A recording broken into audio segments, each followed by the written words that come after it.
Ladies and gentlemen, welcome to MotoOption Supercross.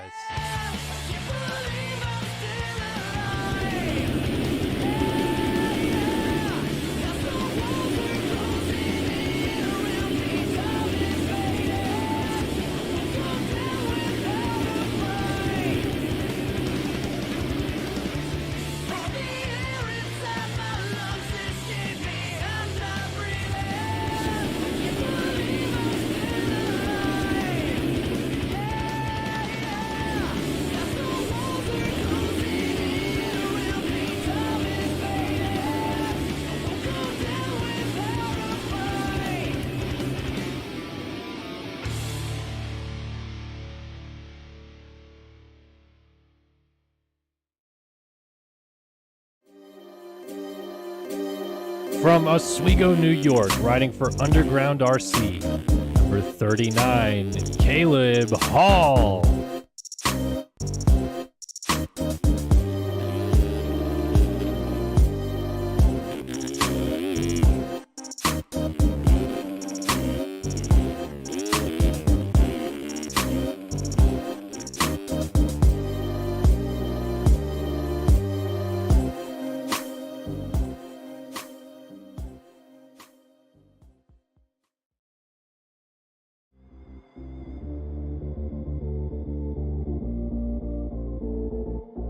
From Marmora, New Jersey, riding for Heckman Productions SYS Racing, number 4, Jeremy Smith.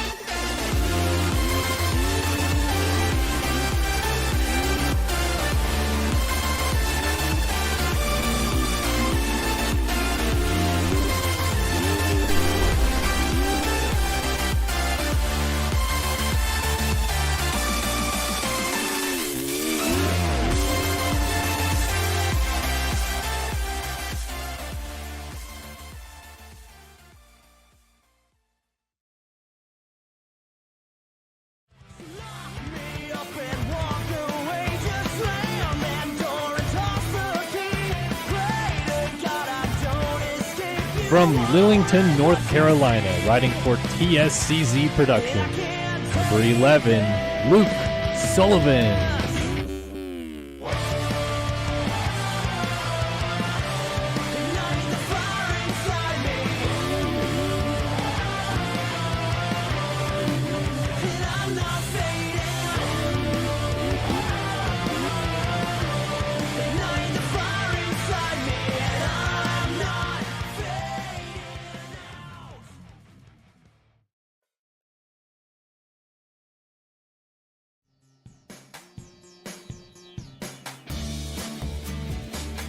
From Tampa, Florida, riding for JIBR.co, 2021 MX Simulator National Champion, number 5, Tyler Lang.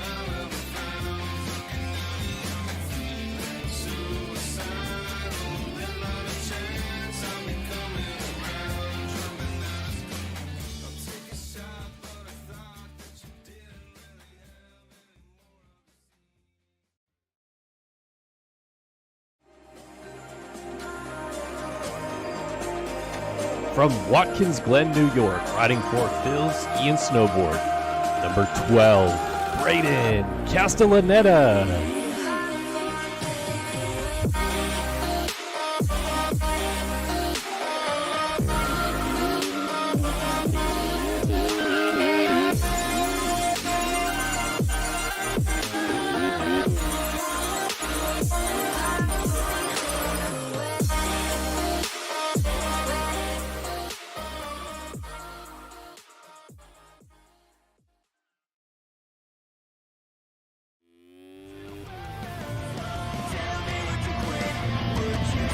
From Mattawan, Michigan, riding for Phil Ski and Snowboard, number 78, Jacob Hubbard.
From Shawnigan Lake, Canada, riding for District Designs, number 24, Colby Eagland.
From France, riding for Phil Ski and Snowboard, 2018 Supercross champion, number 7, Alexis Leclerc.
Rewind it. Check the tape. Win the Anaheim opener in 2000. Braden Carter's going to win tonight in Anaheim. Through to win the Seattle Supercross. 2022 Supercross champion. From Costa Mesa, California, riding for Phil Ski and Snowboard, your 2-time and defending Supercross champion, number 1, Braden Carter.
Yeah, ladies and gentlemen, boys and girls, welcome into round 16 of the 2023 MotoOption AMA Esports Supercross Championship live here on Start Your Systems, Init Esports on Twitch and ESTV. My name is Kellen Brower, and I'm joined again this week by Andrew Wood. Hey, Wood, you're back. You missed Nashville, but you didn't miss Nashville. You were actually there at Nashville, so you kind of got the Nashville experience without seeing it in sim. But glad to have you back in the booth, buddy. Thank you. Glad to be here. Yeah, it was a great time in Nashville, but I mean, I miss doing these races with you guys, so it's going to be a fun race tonight for sure. Definitely going to be a fun race. There's some championship implications abound because we have both our 450 and 250 West championships still alive. We saw the 250 East title get wrapped up last week with Rasmus Balzer, but this is the 8th round of 250 West coming in tonight. Seth Shirley, a 14-point lead in the championship. What do we think, A-Wood? Do we think we see champions crowned here tonight with some early wrap-ups, or are we going all the way to Salt Lake City? Yeah, I mean, the 14-point lead means Holyhead's going to need to gain 12 points, actually, or more than that to close up on Shirley. So that's kind of a really big ask. We're going to have to see something like we saw on the opposite coast where Seth Shirley misses the main, but he's been pretty consistent. So not sure if we're going to see that, and I think we might be going to the final round. All right, well, we'll start off tonight by, of course, talking about our qualifying times, and we'll take a look at those right now on our screen. Our fastest qualifier appears to have been our reigning two-time champion, Braden Carter, who is on the doorstep potentially of clinching this MotoOption Supercross Championship here tonight as well. But he'd need a little bit of help in the favor of Alexis Leclerc, along with a race win, most likely. But it is Hubbard on a 45.9. Jacob Hubbard behind him there on a 46.4. Rasmus Balzer, who just wrapped up that title, on a 46.4 as well. And then Leclerc kind of a little bit further down the standings than we expect to see him. Should we be alarmed by that at all, Andrew? Or do you think this is just the nature of the track being as close as it is? Yeah, that was my initial thought, but I mean, he's only 0.3 back of Hubbard, and Carter being half a second out front kind of blows everyone out of the water. But so he's not too far off of where second place qualified, so not too much to worry about there. But man, Carter looks like he's ready to be dominant again tonight. Yeah, Carter's going to look to pick up that 21st career win of his career after his 20th last week. Jet Holyhead has gone fastest, though, in 250 West, and this is the championship fight right at the front right there. Holyhead 14 points back of Seth Shirley, 47.1 versus 47.5. Close times, really all the way down through. You can see all the way back to, man, you got to go down to 13th before we get out of the 48s, and these guys in the low 47s. But, hey, those championship runners that we need to see right at the front are there, and Jet Holyhead needs a little bit more help than just beating Seth Shirley. Are we looking at some of these guys like a Pinkerton or a Schaefer or Tharp to get in there tonight, you think? Yeah, I mean, I think if he gets in between, we always talk about the showdowns too, which the last round is going to be. So if Holyhead can get there and Shirley gets maybe 4th or 5th, you kind of get that 14-point gap down to 6 to 8. I think then we're looking for maybe this championship flipping. So Holyhead with the qualifying time is putting himself in the right spot to have a good night. So it's all about where Shirley finishes up, and everyone else, how many people can play spoiler. And by the way, we should just make it a quick note. You might see down there in P7 it says Justin Cooper, number 32, which you might jump out and say, "Oh, that's the real Justin Cooper." Hold your horses. Is he racing? I did confirm with Justin himself last year that this is someone racing on his account. So this is not the real Justin Cooper. Is that loud? I guess it's not, but Justin did tell me that that's the case. So okay. Someone else is racing on his account. He didn't clarify who, but it's not the actual Justin Cooper. So slow your roll, people. It's not him. Let's take a look at our standings, though, real quick, just to key you in again. So we have 2 rounds to go. Braden Carter up 22 on the championship table here over Alexis Leclerc. So theoretically could clinch tonight with a win and then a Leclerc 3rd or worse. And then, of course, the math will go down from there. Is this a chance for maybe Carter to seal the deal early, you think? Yeah, I mean, it's not a huge ask for Egeland or Hubbard, even Lang or to get up in there, So I think, only needing to gain 4 or 5 points tonight, I think that's easily doable. If Leclerc gets 3rd, he's got the championship. So Carter's looking to clinch this tonight, but Leclerc never gives up, so I wouldn't be surprised to see him come in here and win tonight either.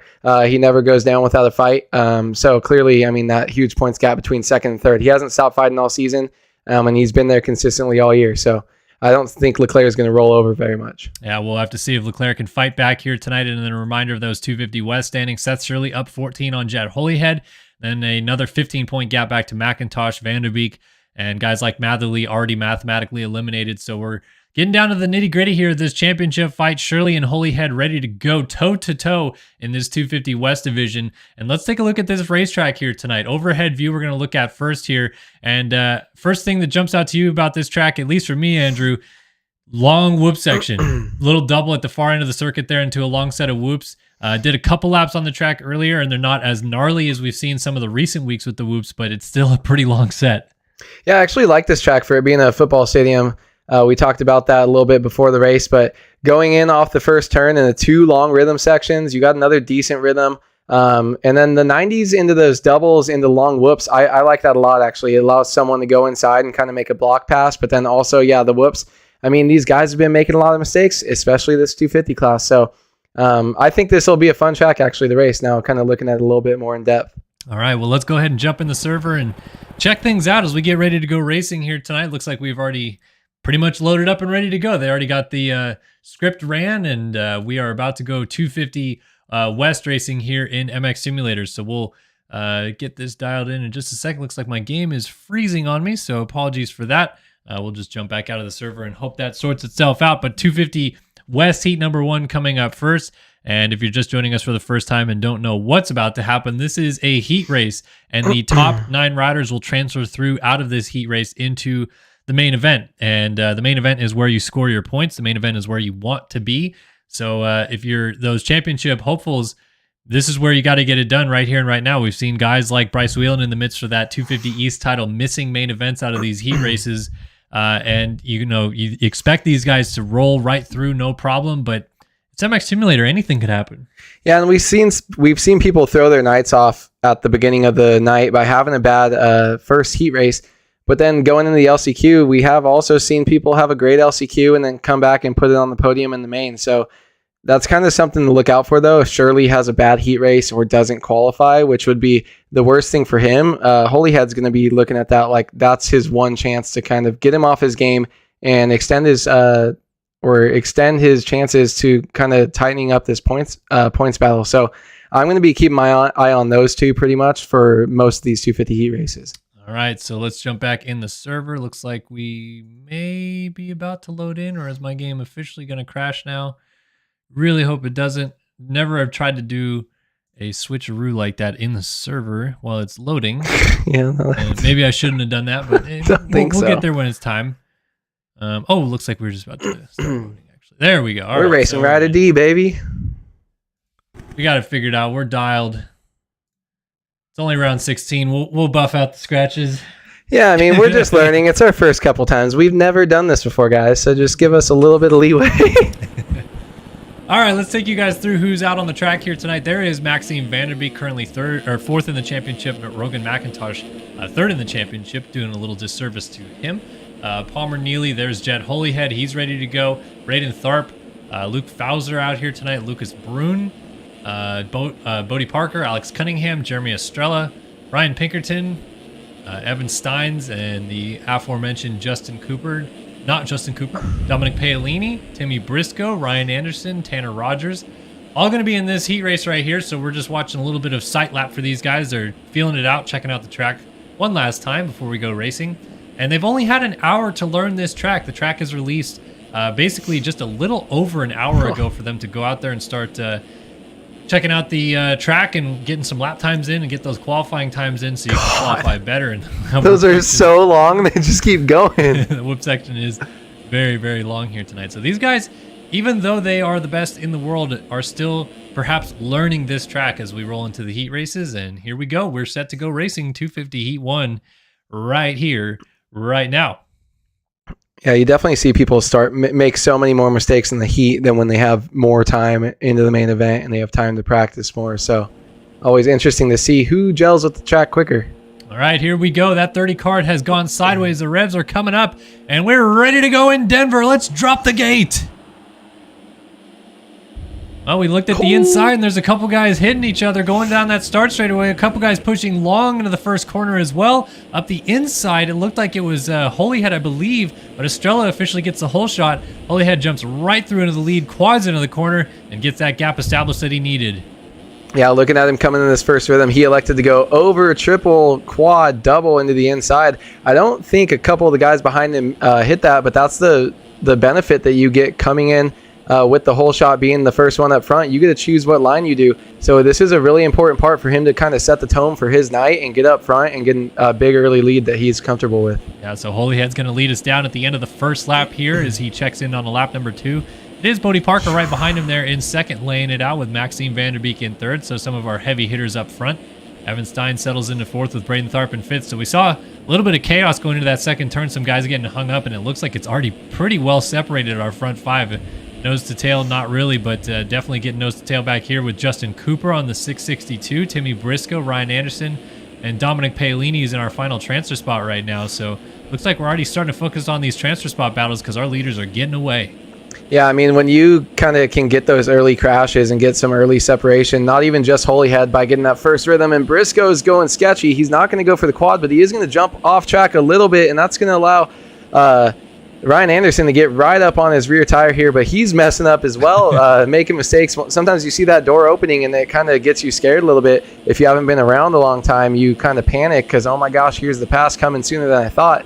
As they're going to pass it down rider in the whoops. That's the fake Justin Cooper right there. Getting passed by 3 or 4 riders there. And man, Justin Fooper? These guys are... I was trying to think of something that was slightly appropriate, and none of the thoughts that go through my head ever are. So I feel like it's too hard to say Custon Juper. FJC. FJC. Oh my gosh. Let's not go down that territory too fast here tonight. Let's get back into the action.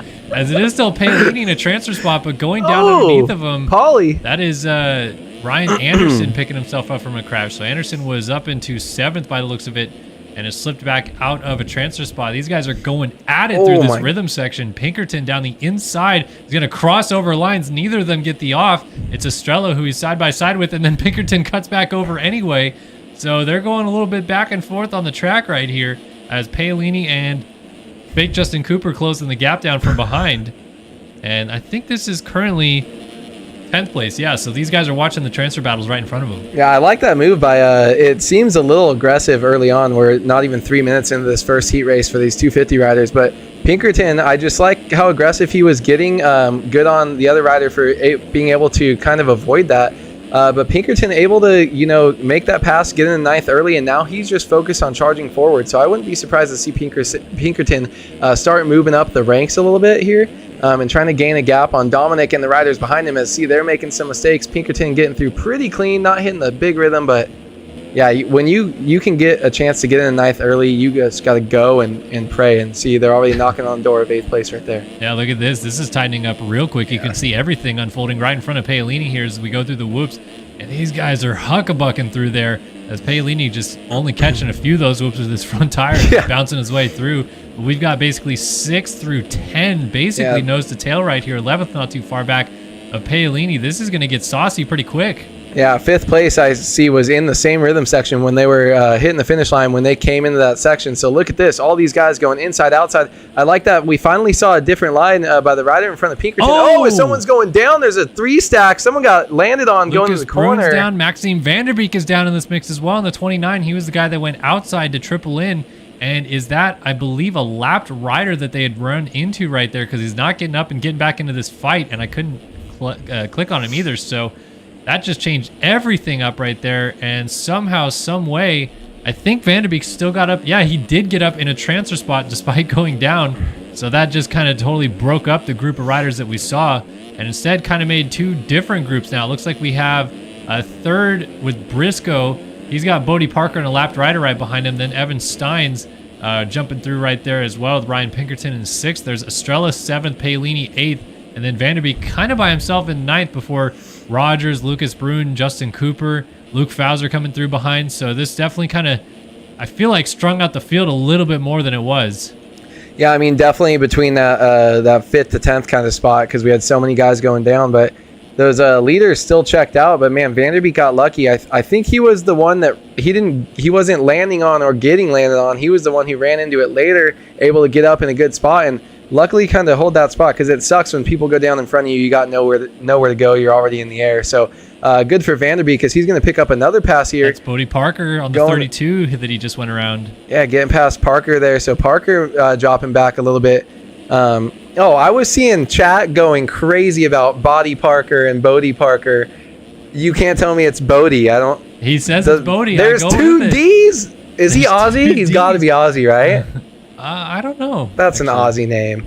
But especially if you're going to spell it like that and then say it different. But look at that. Look, man, I don't know if you've seen the or KTM. Badai. I don't know if you've seen the KTM Junior Supercross Challenge names lately, but I think there's a very mixed bag way of writing down modern day names for some of these parents out there. So. As Vanderbeek walks up, wads up, someone else wadded up. Yeah, we're going to start to see a bunch of Daxtons and I don't even know, Brayton with EIGH. Like, we're going to start commentating those names in a couple of years. So, hey, fake Justin Cooper is up into a transfer spot. He just moved into 9th and now 8th as Dominic Paolini was down.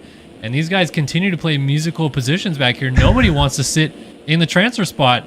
As meanwhile, up front, our leader, Jed Holyhead, has completely checked out at this point in time. He's got about, 5 seconds on Tharp. Tharp is kind of stuck with him. They are definitely gone, though. 19 seconds back to Timmy Briscoe. So this is white flag now waving for our race leader, Jed Holyhead. And this is exactly what he was hoping for, even with that small mistake. And even if he finishes second, just get to that main event, get through with a good result. Because the last thing you wanted to do, like we had talked about, is miss that main event and have to go to the LCQ. Oh, no. Lapper going down in front of him. He tips over. That's going to be... Oh, no. Tharp was 2 riders back, so that's going to get Tharp a little bit closer, though. Holyhead missing the rhythm, but so does Tharp. And Tharp does a front flip, almost tries it out. And no, he's alive. Not clean, but he's alive. Dude, he's been ripping, though. Only 5 seconds back of Holyhead, who was checked. I mean, Briscoe back there, they were super far back. 19 seconds. Now they're 14, but good ride by Tharp, too. Yeah, he's definitely put in the work to get as close as he could in the end to Holyhead, but that late race mistake is going to cost him. Holyhead trying to avoid a downed rider going through the whoops, but it is going to seal the deal here through the final corner. Jed Holyhead takes 250 Heat 1 here in Denver and does so with a nice whip to death as Tharp goes with the backflip Superman. Backflip to death. Timmy Briscoe is going to finish this one up in 3rd. He gets through the whoops cleanly. Ryan Pinkerton down there in 4th. Here's Evan Steins. He'll get 5th, and then Jeremy Estrella following him into the corner here in 6th. Lucas Bruin right there in 7th. Dominic Paolini 8th. Justin Cooper is in the final transfer spot, but here comes Bodie Parker. Whoop section's going to make the big difference right here. Can Cooper get through clean? Up on top of him. Actually get through to them really well. Is that we have a rider down, but it is Lucas Bruin, so that's going to be Bodie Parker going through into the final transfer spot. Bruin was down at the end of the whoops, and Parker takes it all the way to the checkered flag to pick up P9. What a little birthday present right there from Lucas Bruin to Bodie Parker, as Bruin is now headed to the LCQ and Parker is not. Hauser, Vanderbeek, Rogers, Ryan Anderson, McIntosh, Jesse Flock out here, Palmer Neely, Alex Cunningham, myself in warm-up. Man, we're all just having a good time. Let's see if the cuts affected anything in this mix up here, though. It looks like Holyhead secured the race victory, and is Holyhead running number 1? He is, yeah. He's. I mean, if you're gonna manifest it, down 14 with 2 rounds to go. I mean, go ahead and throw it up there. Throw it up there. Just put it out into the world. Nothing changed, man. Evan Stein just completely I feel like we didn't mention him once. He's like in that no man's land of 4th, 5th place where those guys, nothing crazy was happening and they were just chugging along. Yep. Do we think that the Holyhead running number 1 is on purpose? Or he just loaded an old setup maybe he's never been number 1, so he definitely put maybe an EU?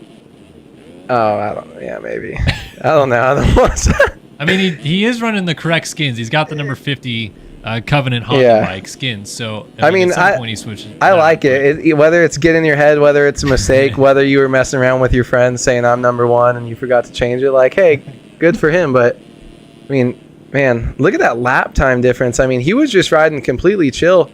And who's in second? Tharp? Yeah, Tharp with a 47, almost a full second faster than him, 0.8, I think it was. So good on him. I mean, if Tharp gets a little bit better start and can kind of, Holyhead's not checked out 6 seconds in 2 rhythms, maybe he has a chance to kind of compete. So we'll have to keep an eye on that for the man. But now going into Seth Shirley, and that's going to be kind of the whole story is, I mean, honestly, I feel like it's just if he makes it, but which shouldn't be hard for him. But I mean, we've seen it happen time and time again this year with so many of our points leaders missing races, especially in this 250 class. So gonna have to keep an eye on that coming into this next heat. All right, Holyhead checks into chat and says he definitely forgot to change it. So at least he's clear in the air. They're not trying to psych out Seth Shirley is not trying to play those type of games. I don't trust him. He wants a fair, straight up, square race, and you got to respect him for that. All right, so like you said, Seth Shirley though rolling into this heat race, and we've seen Bryce Whelan. We've seen guys in the past miss main events when the championship is on the line,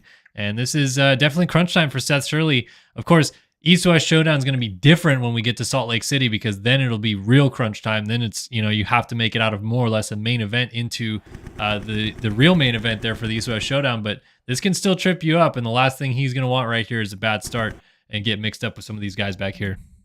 Yeah, I mean, just focusing on your start, this is going to be one of his most important starts. It's not even a points-paying race right now. That's the main event later on, but just keeping yourself out of the LCQ. I don't care if he gets 8th place. If I were him, I'd be totally fine with that. But, I mean, it's not – we shouldn't even doubt the guy. He's been so good all year long.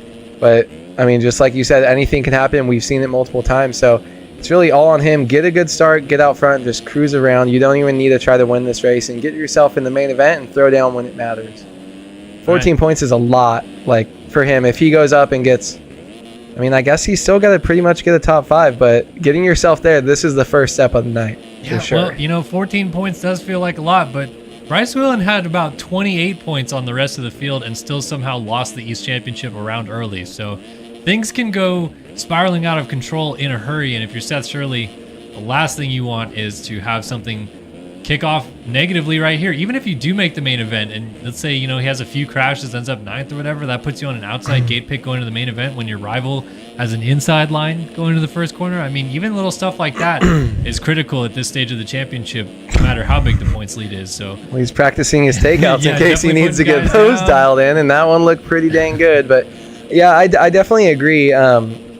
Just setting the night off right? This is the first step. Just go out there and get confidence. I guess it wouldn't be if he gets 5th, but he just gets a bad start, but he rides clean. That's going to be pretty good. But if he gets a whole shot and he crashes a couple times and gets 5th, that's maybe when I start to worry. So it's going to be all about how he gets to wherever he finishes, not so much exactly where he finishes in my mind of kind of how I see his outlook for the rest of the night. So we do have to mention real quick, and I'm going to try to not make this a thing because I don't want it to be a thing. And if people do make it a thing, then we're going to call them out pretty hard. But there has been a few rumors going around that there's people kind of coming out of the woodwork trying to mess with Seth Shirley and maybe stop him from winning this championship, which is really unfortunate. And we've seen a couple guys, even at the last round that these guys raced in this 250 West class, they were kicked out of the server before they could even race because we knew who they were. So in this case, we're going to keep a pretty close eye on some of the guys that we suspect might be doing some foul play here tonight. And if they do that, it's going to get called out heavy because that's going to be ridiculous if that's what you guys end up doing. So hopefully it ends up being a fair and square situation, and we see Shirley not messed up too much by any of the situations going on around him. Unfortunately, this is MX Simulator. This is far from the first time we've seen it where a group of buddies, old friends, whatever, come out of the woodwork and they try to ruin a championship. I mean, yeah, just a couple rounds ago, we had a little pack of them just kind of misbehaving, and we've seen it throughout the years. So, whether it's 1 or 2 guys or whether it's a group of 5 or 6, that just have something out for someone. So, I mean, we want to watch a good race, right? We're talking about, how does Seth Shirley finish? Does that factor into, him making the main? We want to see, if someone's going to ruin it or solidify it, do it by yourself, right? We don't want to see anyone else kind of middling in the championship. Absolutely. All right. Well, it is go time right here in 250 Heat number 2. Seth Shirley on the gate and a lot of other talent ready to do battle. Top 9 transfer to the main event. Here we go. It's 250 Heat 2 right now in Denver.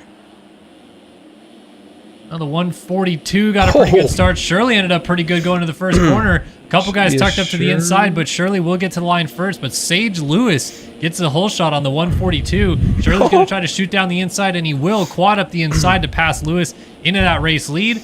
And he's going to do an option line as he goes for the triple double line right here. Sage Lewis is going to go to the outside. We also have Grant Harlan in the mix right behind Shirley. So Shirley has done what he needed to do with starting out front. Now the question is how is he able to manage with trying to get away at the front and hopefully not get caught up in any of the drama. And as I say that, he's going to go down in the whoops. Oh, no. So Sage Lewis is going to go by.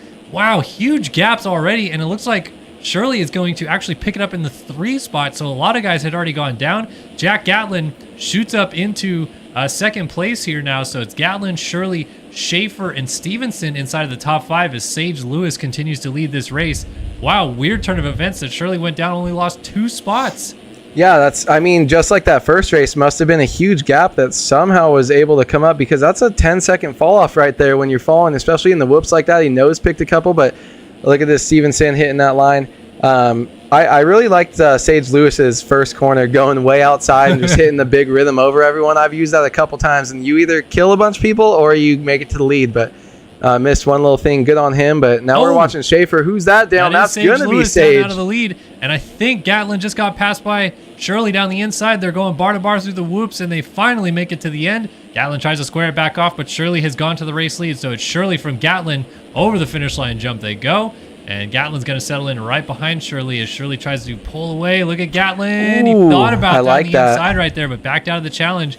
Already trying to show a nose, but at least being respectful enough to not absolutely send it on him. Yeah, I really like that move right there. You're going in, you're trying to get that inside line as we see third place tip over, lose a spot. So Gatlin was looking inside, knew he didn't have it, and hit the brakes really hard. So that's why we saw him fishtail. But that's just good heads-up riding by Gatlin. I mean, he's been around so long. He's a very respectable rider. So it's good to see him make that move.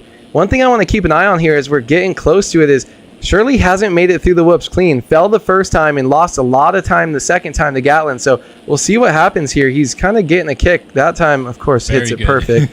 But I was just kind of wondering, is that going to be a place that he's not comfortable? You've got about 15 whoops there, it feels like. So yeah.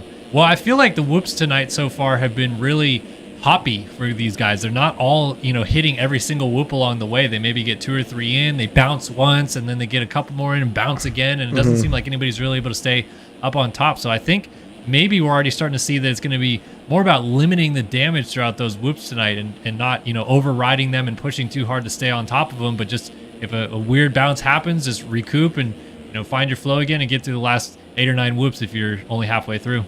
Yeah, I mean, the thing I'm noticing too is like after the first 3 that he's kind of hitting, and then after the first 3 he's hitting again. So, I mean, that time he went 5. They always got to ruin it when I try to analyze what they did 4 laps in a row and then they do it perfectly. But yeah, I mean, it does seem like everyone's kind of hitting a point where maybe their timing coming into it or the spacing is a little bit weird, but they are kind of hitting. And if you hit that wrong, your front wheel is going to dip or you're going to get a weird kick that you can't recover from. So that's going to be something kind of keep an eye on all night if we start to see these guys get sketchy about halfway through the whoop section. Yep, Shirley's getting away pretty good so far at the front of this one as Jack Gatlin is staying close. Austin Schaefer still in 3rd with Hayden Stevenson now 4th. Sage Lewis has settled into the 5 spot. Aiden Grimes in 6th. Tucker Zimmerman 7th with Grant Harlan right behind him in 8th. And Tanner Thorson rounding out our transfer spots, but he's got some pressure. Enzo Butigny on the impact ride right behind him. These are both guys that we expect to be consistent main event threats here. And now they're battling for this final transfer spot, trying to move forward, but also trying to battle each other. Yeah, it's weird to see. I just saw Weigman and Fowler as well pretty far back there that seem like they're borderline main event guys or normally up there though. But Thorson, yeah, not the best start that he would want. A couple of new names, with Sage Lewis and Grimes and people up there kind of mixing it up. So this whole Grant Harlan, Thorson battle right here. And Enzo Butigny behind him. Butigny, I feel like, is always up there as Enzo Butigny just gets super cattywampus in the whoop.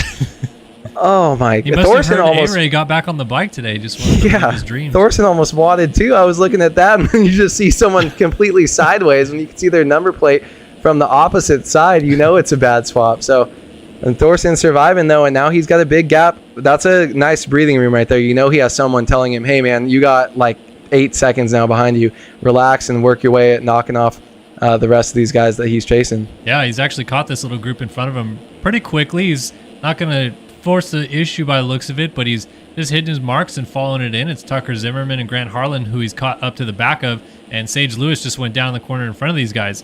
Oh, and as I say that, Thorson actually slides out coming into the whoop, so a little mistake right there will cost him some time, but fortunately not a position. As you can see, there's still quite a big bit of a gap behind him. And now Sage Lewis settles into 8th, Zimmerman 7th, Harlan up into 6th, and then into our top 5 with Grimes, Stevenson, Schaefer, Gatlin, and still Seth Shirley out here cruising with the race lead. Kudos to Gatlin, though. He's definitely kept it close, and he's just been hitting his marks back here in 2nd, trying to keep the pressure on.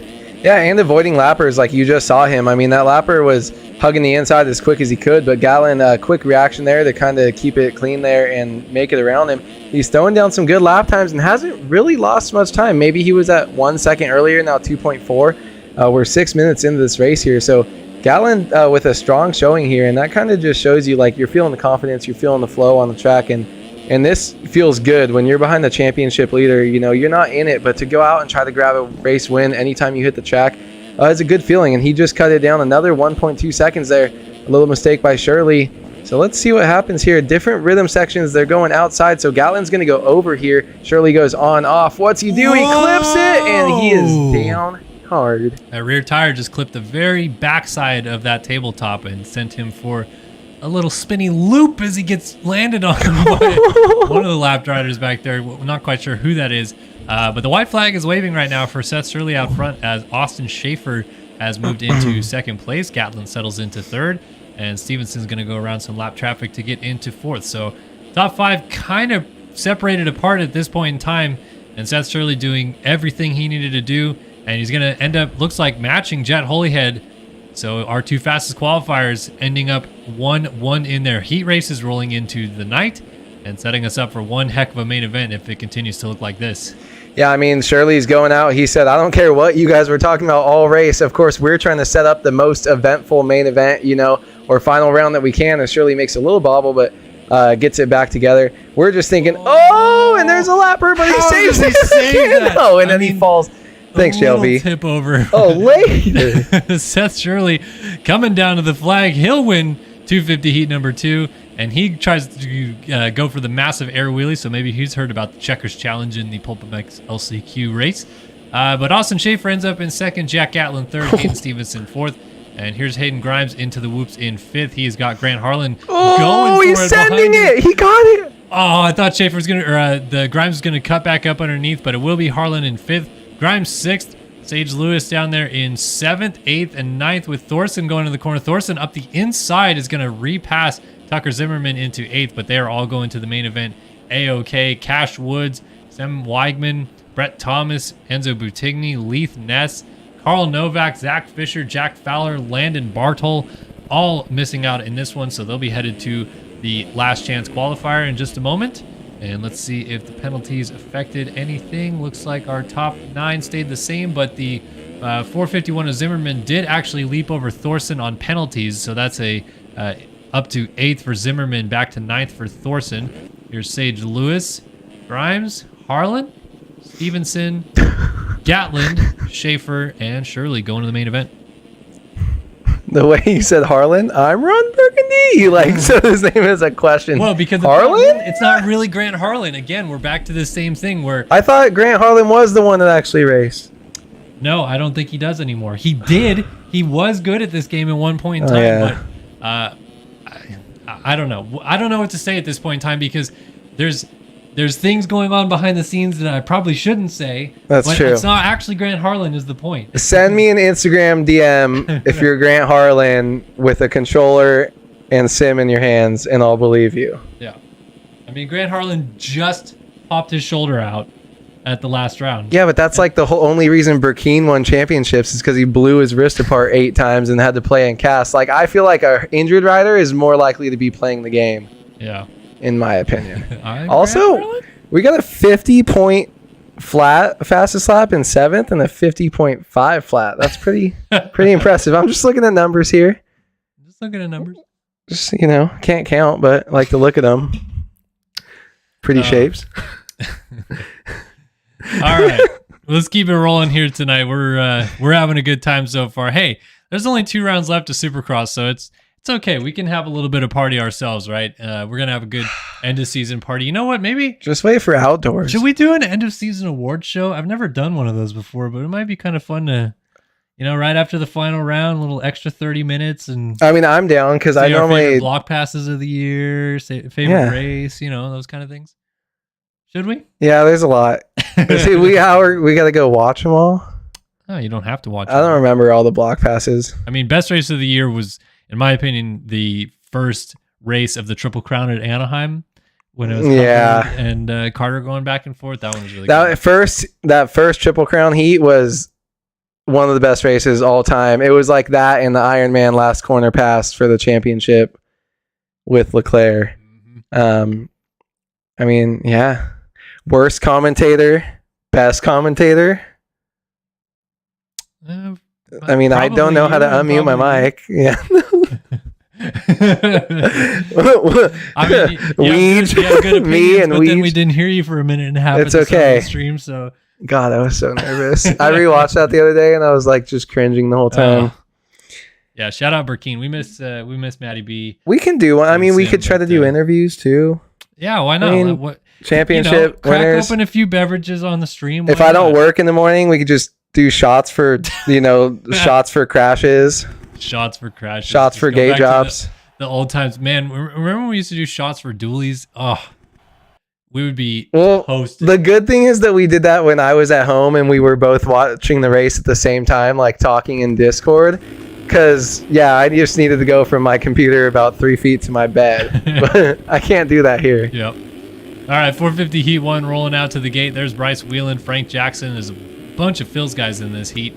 Nick Thomas-Sunis, Alex Heckman is here. Bryce Whelan, we just saw. Ethan Olson, Brandon Larson, Connor Holiak, Alec Horn, Adam Holm, Austin Bear, Talon Zollers.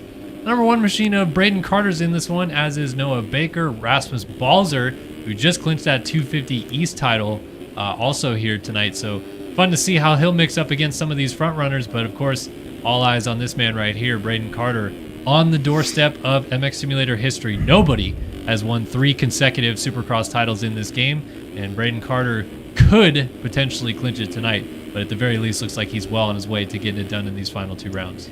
Yeah, so if he's first, he's got he's at 22, right? So if he's first and Leclerc gets third, it's over. It's 27, that's over. There's still a chance if his computer blows up if Leclerc gets second, but I mean I'm liking his chances right now.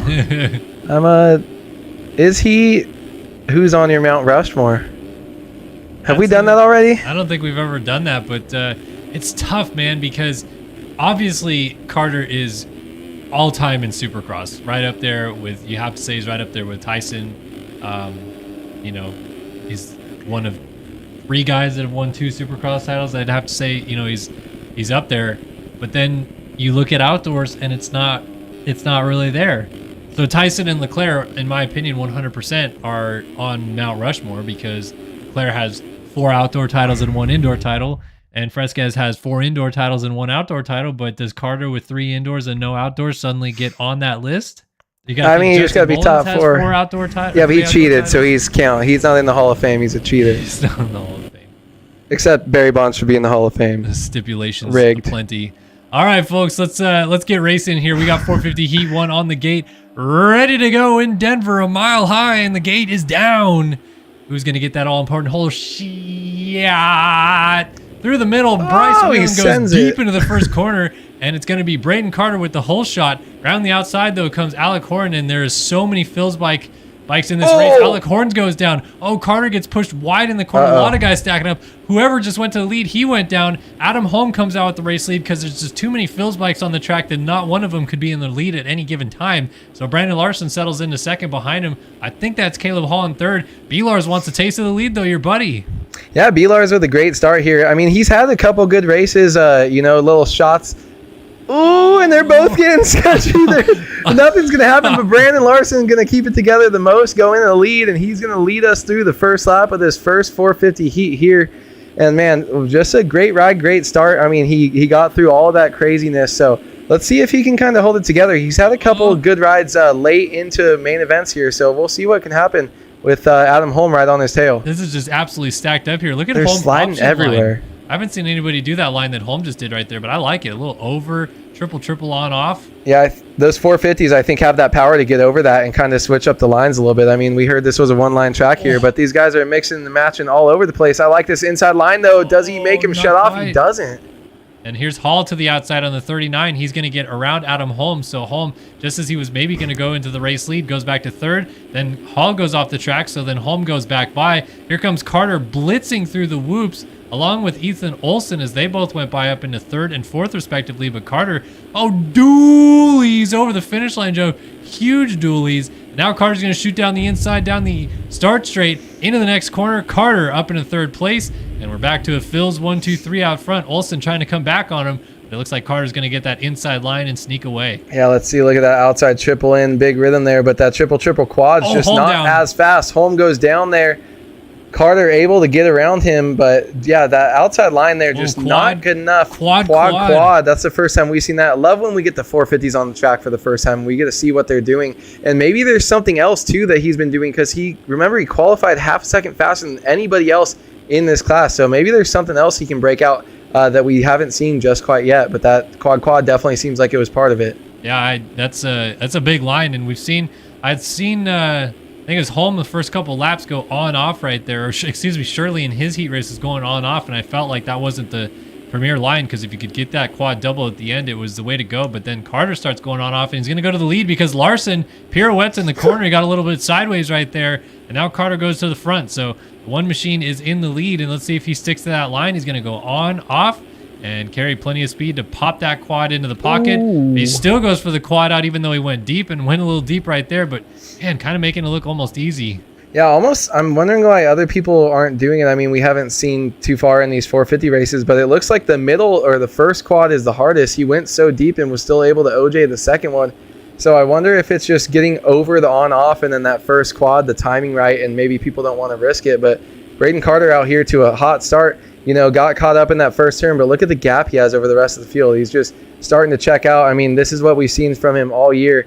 He's just built a little bit different than everyone, and we'll see if he starts to mix up some lines or if maybe it's just insane corner speed and hitting that big line that kind of put him out front. Yeah, he's already got a bit of a gap established. Is he going to try to quad in right there? Gosh, I don't know, but his roll speed was so fast. Looking like Hayden Deegan out there. Brandon Larson moves up into second, though, after that little mistake didn't cost him any time, and Bryce Whelan now settles to third.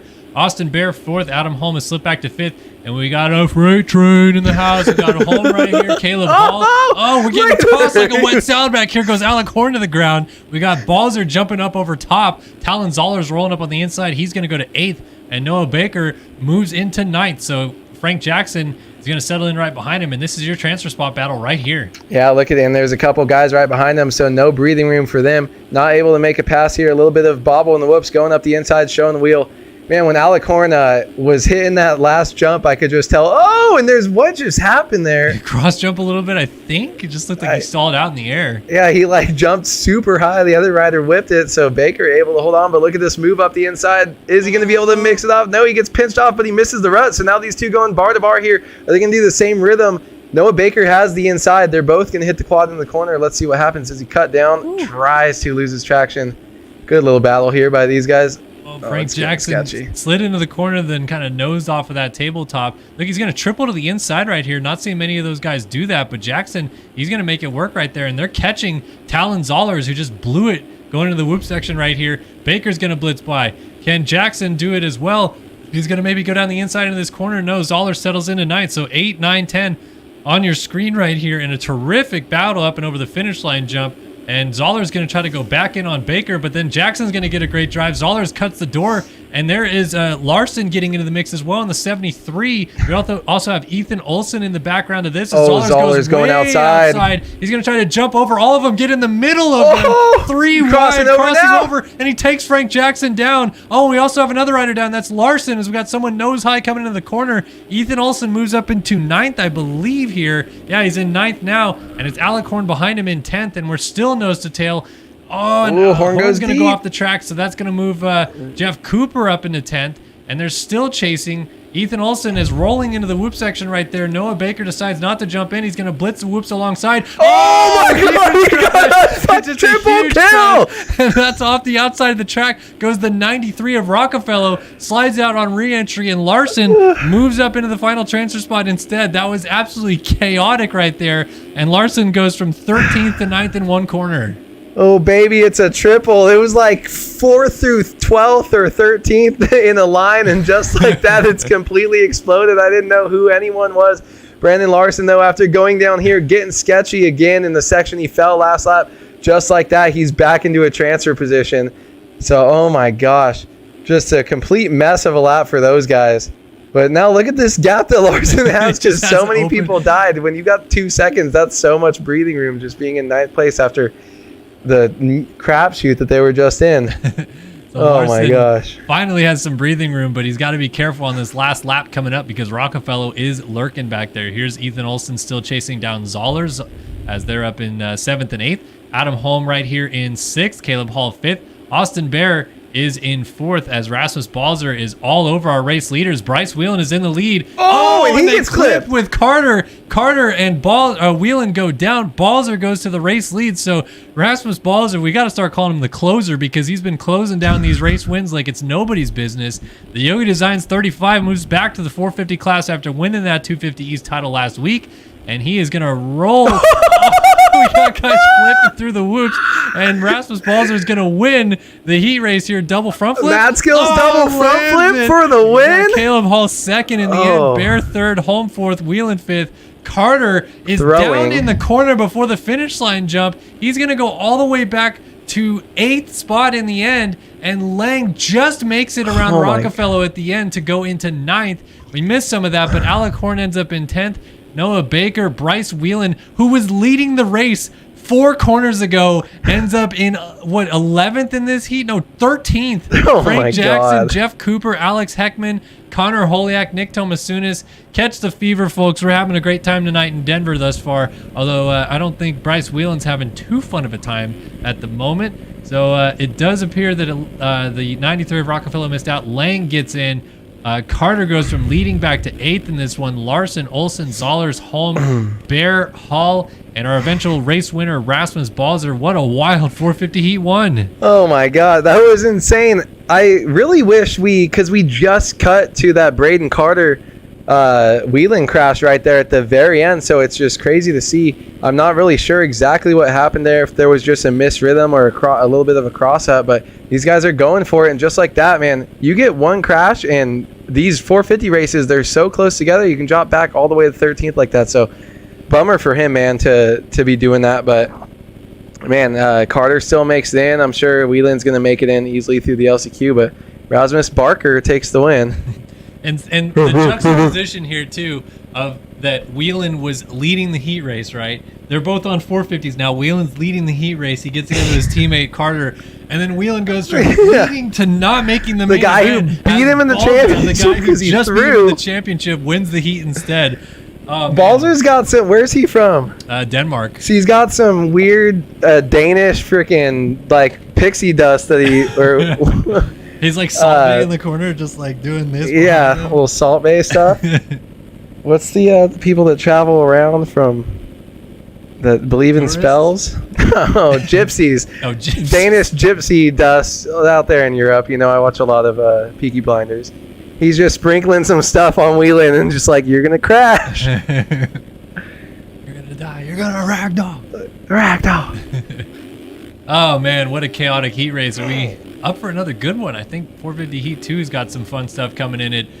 Certainly the Phils boys delivered in this one with all the chaos that they were intertwined with. And now we get to see whether the other Phils rider of Alexis Leclerc gets to give us a little bit more fun coming up in 450 Heat number 2. So far, I know that we've said, you know, football fields could end up a little bit cookie cutter. I know that this track seems relatively simple, but I've actually enjoyed the different options. There's like 4 or 5 different rhythms in every one of the main rhythm lines through here. My favorite thing that, like during opening ceremonies, you were like, yeah, dude, this track kind of, you seen it? It just looks terrible for racing. And I saw it and I'm like, I don't think it looks that bad. And then these guys, they're making it seem really good. And most time when the racing's good in sim, the racing translates really good to real life. Not that there's much to be excited about with the real life championships right now, but I mean, I actually really do like how this track is shaped up, you know, and the way that these guys are able to do different rhythm options. It's really fun, really impressive. I mean, just looking, I feel like in real life, it probably will be very boring, but that's the good thing where it's a simulator, but it's not exactly, so people can do, you know, still kind of mix it up. It would, if we were doing the same one line, you know, like dartfish type stuff, every single time that we race, these would be the worst races to commentate, you know, in sim, with there not being real, you know, $1 million championships on the line and stuff like that. So I do think it's fun that it's a little bit where these guys can mix it up, and man, people can make mistakes anywhere, just like you saw at the end there. Yep. Yeah, be careful not calling it a true simulator, because I don't know if you can hear it, but I'm starting to hear those bikes. Those MX bikes in chat. They're coming. Let's get the fight started. To tell us all about it. Not a true sim. Fake news. Oh, good stuff. All right, here we go. 450 Heat 2. I haven't changed the graphic over yet. Right there. Okay. Jeremy Smith, Seth Carr, Alexis Leclerc, Eduardo Simo, Seth Crotty, Trent Adams, Ethan Parks, Colby Eaglin, Devin Davis, Kevin Ferzak, Chris Post, Luke Sullivan, Caden Speck, Chase Blakely, Braden Castellaneta, Brandon Nygren, and Jacob Hubbard. Where is the 7? There he is. Missed him. We went past him at one point, but there's Leclerc. I'm going to turn the volume up in the game a little bit because I know some of you guys have said that it's not loud enough. Yeah. Get some MX bikes arguments in chat. Yeah, it's coming. It's coming. Oh, gotta cool it off here in the room. It's been hot.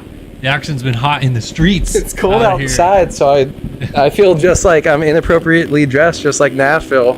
Never been so hot in my life. I didn't even watch the 250 main.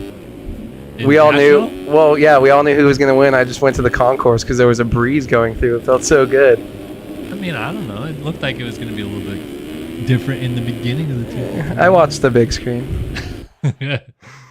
Oh, man. Alrighty, ladies and gentlemen, it is time for the final heat race of the night here in Denver. 450 Heat 2 on the gate. This one features Alexis Leclerc, Braden Castellaneta, Jacob Hubbard, Luke Sullivan, Colby Eaglin, Chase Blakely, you name it. They're probably in this one. It's time to go racing. 9 go to the main event. 450 Heat 2 is off and running in Denver. Look at that 78 on the inside. 78 versus 7. It's like Alessi versus Alessi in the first corner as Hubbard goes down on the inside. Leclerc, he's going to rip the whole shot. And he goes for the big one. Almost OJs it into the second corner. Already has a big lead. Does he go quad? Let's see. Step on, step off. Oh, no, he doesn't. He backs out of the challenge. He's trying to scrub, man. Triple, double. I think he's staying low. He's trying to keep that speed on the ground. Trying to roll into that second corner as fast as he possibly can. He is trying to scrub. I saw him scrubbing through the first rhythm section just when we spectated him before the race, but I do think with the speed he had, he might have been going for it and OJ'd the step off a little bit, so it'll be interesting to see what he's got. And look at this. Good hole shot. Nice big lead. And I saw a couple people going cartwheeling back there, so let's see how spread out this is. Looks like 1 through 4th maybe a little bit spread out, and then 5th through 9th a little bit tighter there, so see what happens. Look at that triple double right there from Leclerc. He's always just been insane with his seat bounces, so I'm not even surprised for that. Let's see what we get coming into here. Does he go for it? Come on, quad it up. Skies or nope. No, he's just scrubbing. So Caden Speck settles into second. Luke Sullivan right there in third with Chase Blakely and Trent Adams rounding out our top 5 just behind them. So we've got a front 5 breakaway more or less at this point in time. Ethan Parks is in 6th. Devin Davis to the outside in 7th. Getting passed by Jeremy Smith, who moves up into the 7th spot right there. So Davis back to 8th. And it is Hubbard in 9th. As he tries to get around this little group ahead of him, he's going to go to the outside of Ethan Parks into the whoops. Hubbard bouncing a little bit, and Parks will remain ahead of him for the time being. Yeah, when you see someone with their front end high like that, let's see, is he going up side by side? He's looking at each other. That's almost the best way to do it. He goes and shows him a wheel, gets a little bit of touch in there, and he goes by. Now Jacob Hubbard looking to move forward. But yeah, man, when they get front and high going in the whoops, it's so fast, but I just feel like it's going to drop somehow, some way. And Hubbard survives, makes it through, and moves up one more transfer spot in. So now he set his sights on Devin Davis up there, and Devin Davis been riding good so far this year, so we're going to have to see us. Sorry, Devin. Davis. As he dies, Hubbard hits him. Oh, my gosh. That's Simo's, I think, squeaking by right there. So Ethan Parks scoots into 7th, I believe. Yeah, Simo's back into 9th now, so he's right behind Hubbard as we're seeing a little bit more shuffling around back there. I think Chris Post just moved into 10th. Oh, and that is Trent Adams down in the whoops, so Posty's going to advance up into 9th as we got Devin Davis flying through the whoops and then getting back on the track, trying to get on in a safe manner. Trent Adams hits Devin Davis, who is literally pogo sticking through the whoops. Sounds like that story Langston told about with no linkage on a KTM, just going through the whoops and goes just flies up in the air through the whoops, finds that trampoline in the whoops. Devin Davis just went flying, and now You see a little bit of battles going on up here. Luke Sullivan dealing with the pressure from Ethan Parks, who's going for Parks the with the quad line. up the inside. Sullivan's like, I don't my even know what's going on. Is he above me? I'm going to just move aside. And now they're still side by side. Sullivan down the inside and Parks to the outside. Who's going to get the better drive right here? Parks might have a better run, but Sullivan has a pretty nice line on top of the whoops. He's going to get the position. Yeah, that's a nice little going back and forth right there. And if you've got good headphones on and they're kind of a little bit 3D and you start hearing someone above you in a Supercross rhythm section, that's like the scariest sound to hear in this game. So he was probably sitting down there just like freaking out, don't hit me. Parks slides out there though. Sullivan able to keep it going. Now he's trying to chase back down on Doo-Doo and or Chase B on the Monster KTM Chase B's going to be there. so mad you just called him Doo-Doo Mutu. There's only 2 Cowies, dude. It's not like real life where there's 800. Well, that's only in the LCQs. That's true. Dang. I mean, Jason Anderson did just break his neck, so he's not even going to be there this week. I thought it was collarbone. Neck? Dang. All right, back to our race lead, Alexis Leclerc. Yeah, Barsha broke his collarbone. And Shane broke his shock. Everyone broke everything this weekend. My spirit's been broken, and Leclerc is continuing to lead the race. I mean, Braden Carter might be broken right now. Yep. All right, so Leclerc continues to lead. He's got a pretty big gap right now. Caden Speck was close, but Leclerc has just put the hammer down and opened up this lead at the front of the field. And Speck, meanwhile, has settled into this second position quite nicely. Jeremy Smith is still right there. Blakely and Sullivan just rounding out that group behind them. And really, it's kind of opened up in this heat race, much more so than we saw in the other heat race. Is that, you think, a trend that the guys in the last heat race were more just all over the place, or that these guys have the track more figured out? What is it that you think is separating the field a little bit more here? Yeah, and it's not even that like the talent pool is different, right? Like Speck being up there, Smith's been up there pretty much in this place. I think these guys just got a little bit more spread out early. They didn't have that big carnage pile up, right, where you're sending some of the guys that got a great start to the back, and that just creates kind of a hectic nature. I think a lot of these guys kind of got through pretty smooth on the start, and they're just able to ride smooth, clean races with people that are kind of around their same speed. So it's a little bit more spread out. I mean, with Halchek, as there's a little mistake, he's not going to get past just yet. No, Sullivan is going to quad just past. No, quad triple double there. But yeah, I think these guys just got off to a little bit cleaner start, and that just makes it a little bit less hectic, not people coming up through the pack as much. Yeah, definitely seeing more of our typical front runners right here at the front of this one, as Hubbard is sliced and diced his way into the top 5 now with a nice run so far in this heat race, trying to catch some of the guys ahead of him. Ethan Parks there still in 6th. Blakely has slipped back to 7th. Castellaneta is in 8th. And then Eagland is in 9th. Rough one for Eagland in this one. This is the first time we've seen him in a transfer spot. So bad start in this one, but really not making as much headway through this one as maybe we expect out of the 24. Yeah, and that's the same thing. If you get a bad start, it's like you just don't know what weird pack and battle that you're going to have to deal with, people going down in front of you. We talked about that when we had some 250 riders missing main events this season so far. If you just get into the carnage and you can't escape it, you'll kind of be stuck there for a little while.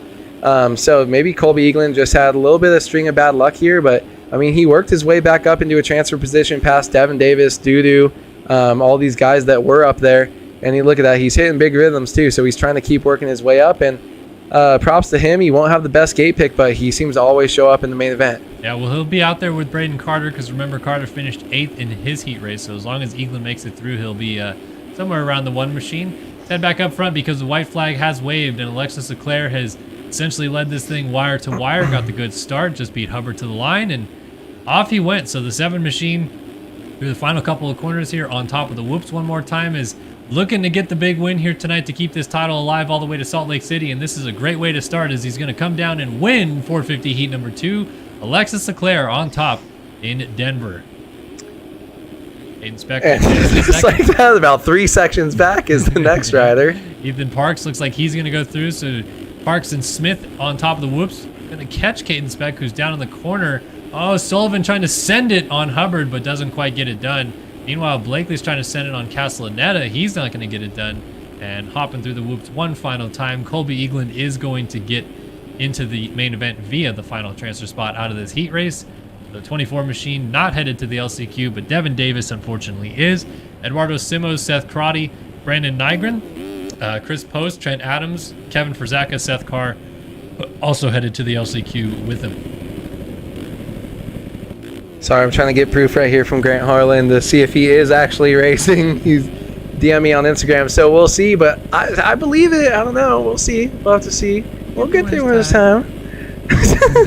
Just in our head. All right, let's see if anything changed. 20-second lead by Leclerc. 19 seconds. Not going to do you like that, Caden Speck. But, I mean, still a great ride, dude. It looks like Smith got around Hubbard on cut. So, no. Wow, Ethan Parks, excuse me, who finished third, goes back to fifth. So Smith and Hubbard both got around him. Sullivan sixth.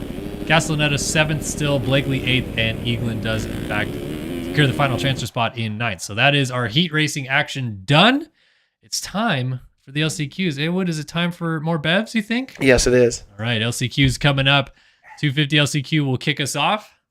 Haywood and I, it's late in the season. We're having a good time. Just wait till Nationals. Just wait till Nationals, and we have 3.5 hour, 4 hour streams. We got a cooler up here in the room. I got a new Bucky's soft cooler from Tennessee, so it's gonna sit right here. Honestly, we'll need a cooler up here just open with ice, air pouring out of it because it's gonna be so hot in the summer up here.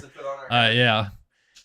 Anyway, we're getting ready to go racing in the last chance qualifiers here tonight, though, and top 4 transfer to the main event. Out of these, all other runners will be done for the evening. So that is the final situation for these guys here tonight. If they don't make it out of this one, they don't make it to the main event. And that's why it is called a last chance qualifier, because there's no more chances after this one.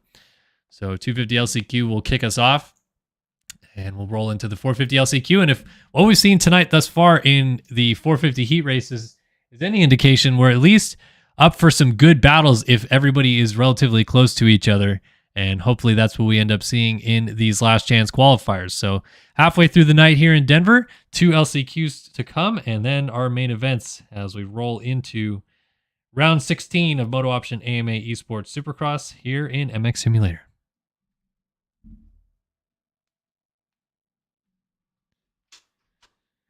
Alrighty. All right. Thank you, sir.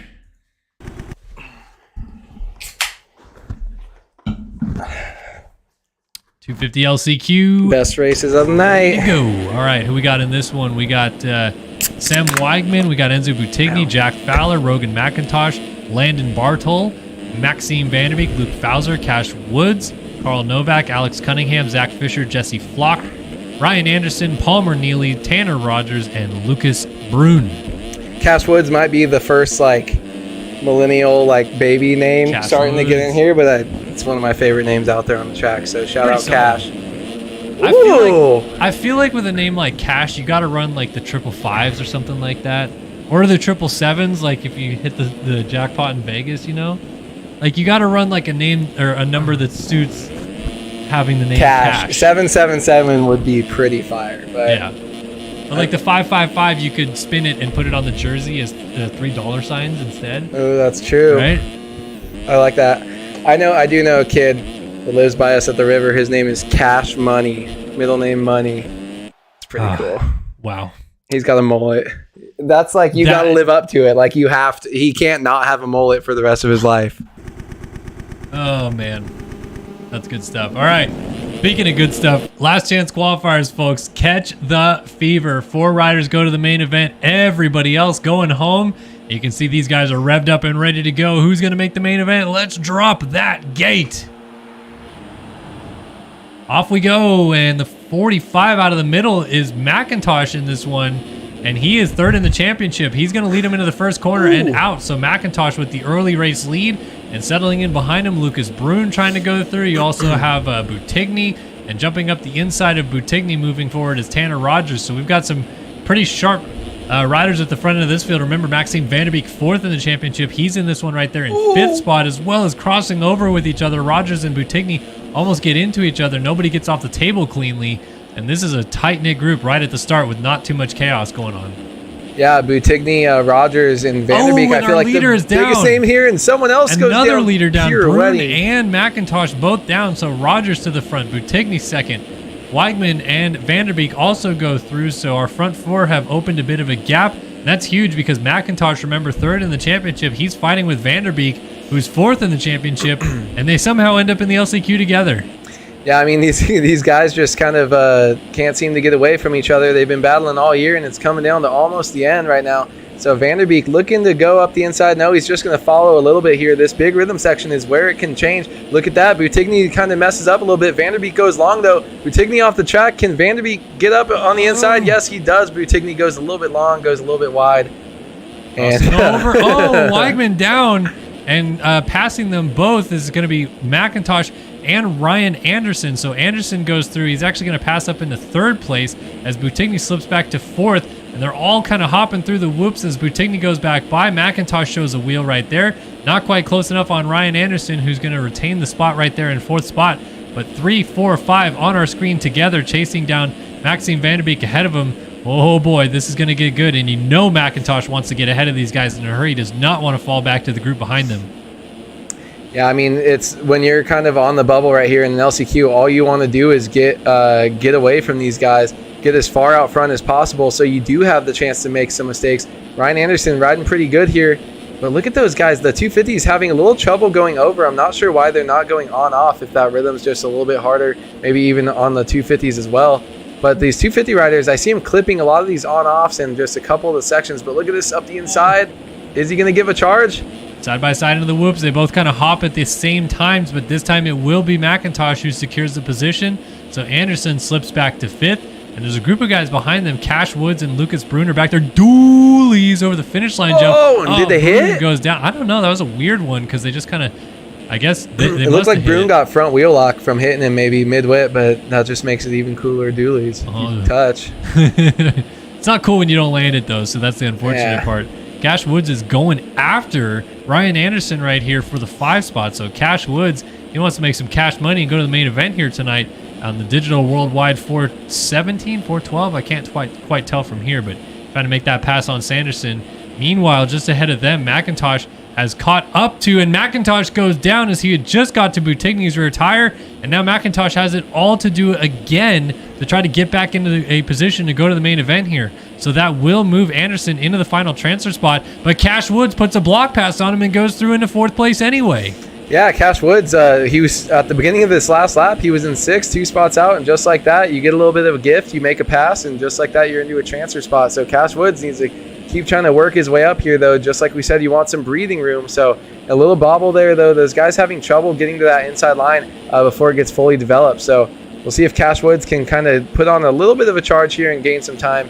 But Anderson right there, still right behind him. And both these guys are riding pretty good here. Not too many mistakes out of these guys. Yeah, Cash Woods is definitely putting in the work right now. He is caught and passed Ryan Anderson, and he would have had a chance to maybe go after McIntosh, but McIntosh has it all to do from behind. Let's reset it here for a little bit as we have just over 4 minutes complete, so 4:12 on the clock right now. Tanner Rogers checks in once again as our race leader. Enzo Boutigny is second. Cash Woods is actually up into third, and Vanderbeek has slipped behind him. So Vanderbeek, who is up in second place, must have gone down, and now he is behind Cash Woods instead, dealing with some pressure as well. As back there, Ryan Anderson's still pretty close, but Vanderbeek wants to waste no time. He's going right after Cash Woods here for third. Bar to bar into this corner, but the quad overline works, and Vanderbeek slides back through into third place. Yeah, exactly where you want to be. Don't want to be sitting on the edge when anything can happen here. You're starting to get into lappers a little bit later into this LCQ. You want to keep yourself as far up as possible. Hope that other people make some mistakes and give yourself a cushion. Vanderbeek's doing just that. After a little bit of a mistake, getting back through, but look at that. Lapper goes down. He can't avoid him. And Boutigny's down. Oh, and Cash Woods goes down at the end of the whoops as well. So Boutigny up. Anderson into second? Yeah, second. Second, Boutigny third, and Vanderbeek gets back up in fourth. So luckily not losing a transfer position after getting into that Lapper who was getting sketchy in the whoops. But, man, McIntosh now these guys are super close, yeah. 45 McIntosh just behind this group, and these are all pretty established guys going to battle right here that want to make it into the main event. Boutigny's going to try to close the gap down on Anderson. A mistake is going to allow McIntosh down the inside of Vanderbeek, and he puts him down. That's for third place in the championship, and that's going to really hurt Vanderbeek's chances of even making this main event, as he has to go catch where McIntosh is on the track, and he's only got a lap and a half or so to do it because the white flag is coming out. It just waved right now, so that could be huge implications for third place in this championship. Will that come back to bite McIntosh, though? Oh, as Anderson goes down, McIntosh just hops over him. He's trying to get back around Butigny. Butigny getting sideways as they go to the finish line jump. Kind of mini dualies. And dualies. As Butigny squeaks away a little bit there. And it's a 13-second lead for Rogers on this final lap. And McIntosh trying to make a run at Butigny. As Anderson has Weigman and then Brune. Oh, man, I do not see. Wow, Vanderbeek has slipped even further back. So that's going to really cost Vanderbeek in this championship run. And it looks like he may not end up making it. As we watch Tanner Rogers' final lap through the whoops right here. Little hop at the end, but easy sailing for the Phil's rider in the end as he crosses the line to win the LCQ.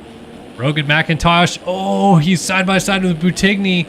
Butigny gets a better run, and McIntosh ends up hopping a little bit, so they both just settle back into their positions. It'll be Butigny second, McIntosh third, and Anderson through the whoops one final time. He's kind of hopping. He's so scared. Slowed down. Brune is sending, but not quite close enough. Oh, no! Wait a minute. We have Anderson getting taken out by a lapped rider, and that lapped rider is Landon. No, it's not. Excuse me. Who was it? They're not in the server anymore, or was it Jesse Flock? I don't think it was Flock, or was it Flock? Wow, that is super unfortunate. And in the end, it's Rogers, Butigny, McIntosh, and Brune who goes to the main event out of that race. So Brune beats Ryan Anderson. Was that on purpose? I was watching what's his name, Send It 8th wide through the whoops, and I kind of missed that out of the corner of my eye. So I wouldn't expect it to be Jesse Flock, but then my again, we have more. Could this be a fake name? Because Jesse Flock is, of course, a real rider in real life, and I assume Flock plays this game, but is it? Here we go again. I mean, I got my pitchfork, and I'm ready to go. So you tell me who it is. I'm coming after him. Do we see a 23rd rider in the main event again? I wouldn't be opposed to it. We'd have to go back and see the replay. If someone watches the replay and that's taken out, I am 100% for that. Then we'll start getting people getting landed on. Oh, yeah. Let me just watch it right here on the screen here because we can just pull it up from our live feed. So he was after that. So let's just pull this up right here and see. Getting a actual replay here. We'll turn closed captioning off. So this is watching the LCQ finish again right here, and you're going to see McIntosh go through the whoops right there in third, and then coming through in fourth Anderson right here is Ryan Anderson, and he's going slow. He's trying to take it easy. And yeah, so Flock totally waits, or whoever that is. It is Flock, right? Because that's the monster helmet on top of him. Yeah, 167. So that's Jesse Flock, and you can see him wait on the inside of the corner right there, and then pin it to the outside. So again, I don't know. Like, I'm not a race organizer, but to me, that's a bit much. Like, if you're doing that to try to help somebody else that you know get into the main event, that's just ridiculous. And I don't want to discredit. I feel like this isn't the real Jesse Flock, so I don't want to call him out for this. But whoever is riding as him, that is unacceptable. Probably not. Ban him forever. Quit doing these 6-month things. Get him out of here. Make them spend $42 again. You're welcome, JLB. It's just, God. And I would put Anderson in 100% if I'm going out, whatever, whoever is running. That's just so dumb. We're so dumb. Anyone in chat that defends him is getting banned. I mean, it's just stupid. Like, it really is. Like, I get it that it's a video game, and I know some people in chat are going to defend the stupid actions of some of the other people that we've seen already this year. But you and I both know, and most of the people in this chat know, how freaking hard it is to be good at this game. You have to spend a lot of time, a lot of hours to get good at this game. It's not like you just pick it up and get good at it immediately.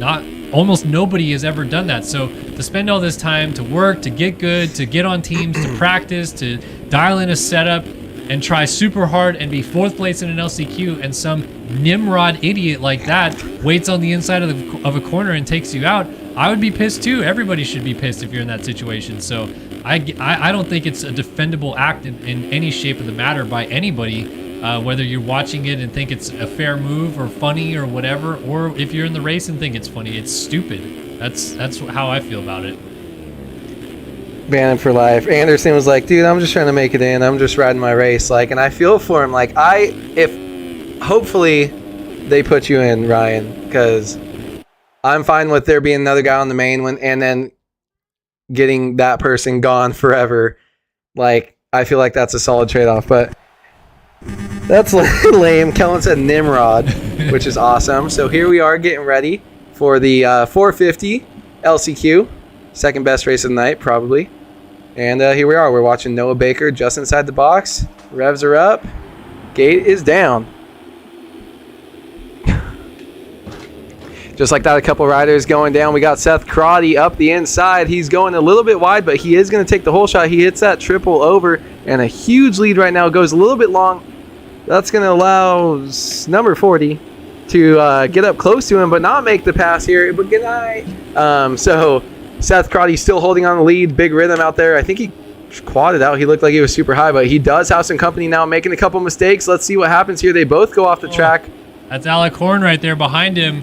Eduardo Simos, Bryce Whelan. Great call to start the race. Awood is, Crotty getting sideways. Oh, and Simos hits him and gets caught up on his rear tire, stays up. Brandon Nygren moves into fourth, and Whelan now up into third.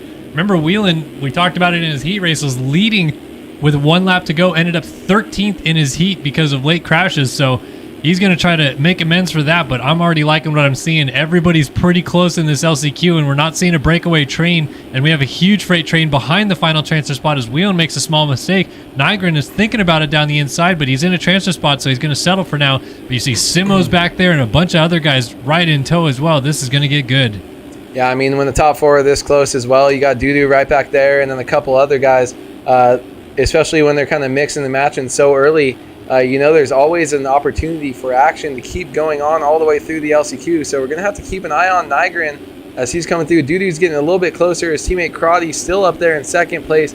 But right now, Nygren's just trying to hold on, and Dudu is gaining a little bit here. So we're going to have to see as this top 5 actually starts to get a little bit tighter, right in those 2, 3, 4 spots and these tight corners. We'll see what happens if anyone gets into each other or any small mistakes here.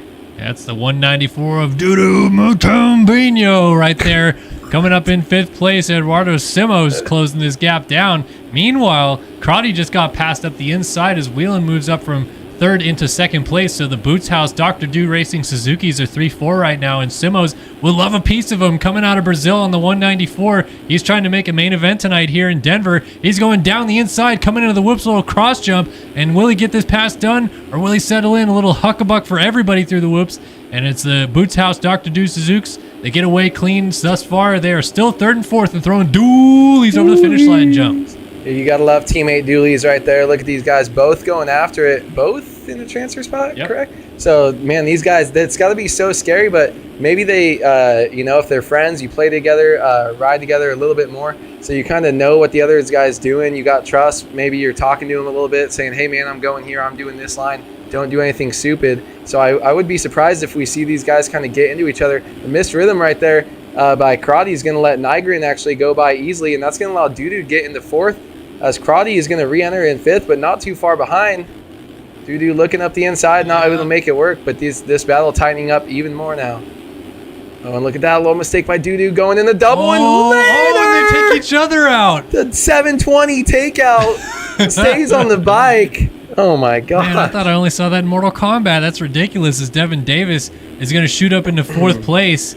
And he has got a bit of a gap now. So can Seth Crotty respond and get back into position? Nick Thomasounis is right behind him. And then Simos picks it up in 7th with Aaron Rockefeller 8th, Frank Jackson 9th.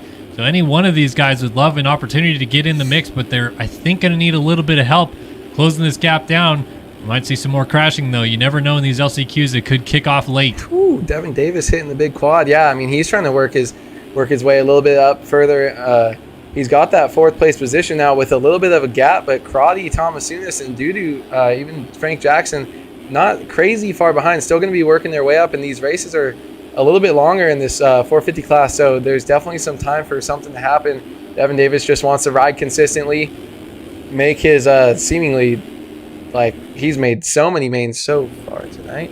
But yeah, it's just he's been riding great here, and good to see him in the transfer spot here. So just got to keep an eye on people like Nygren and all that, and see if they can kind of hold on. That's a lap rider that's Alex down Heckman there. down, yeah.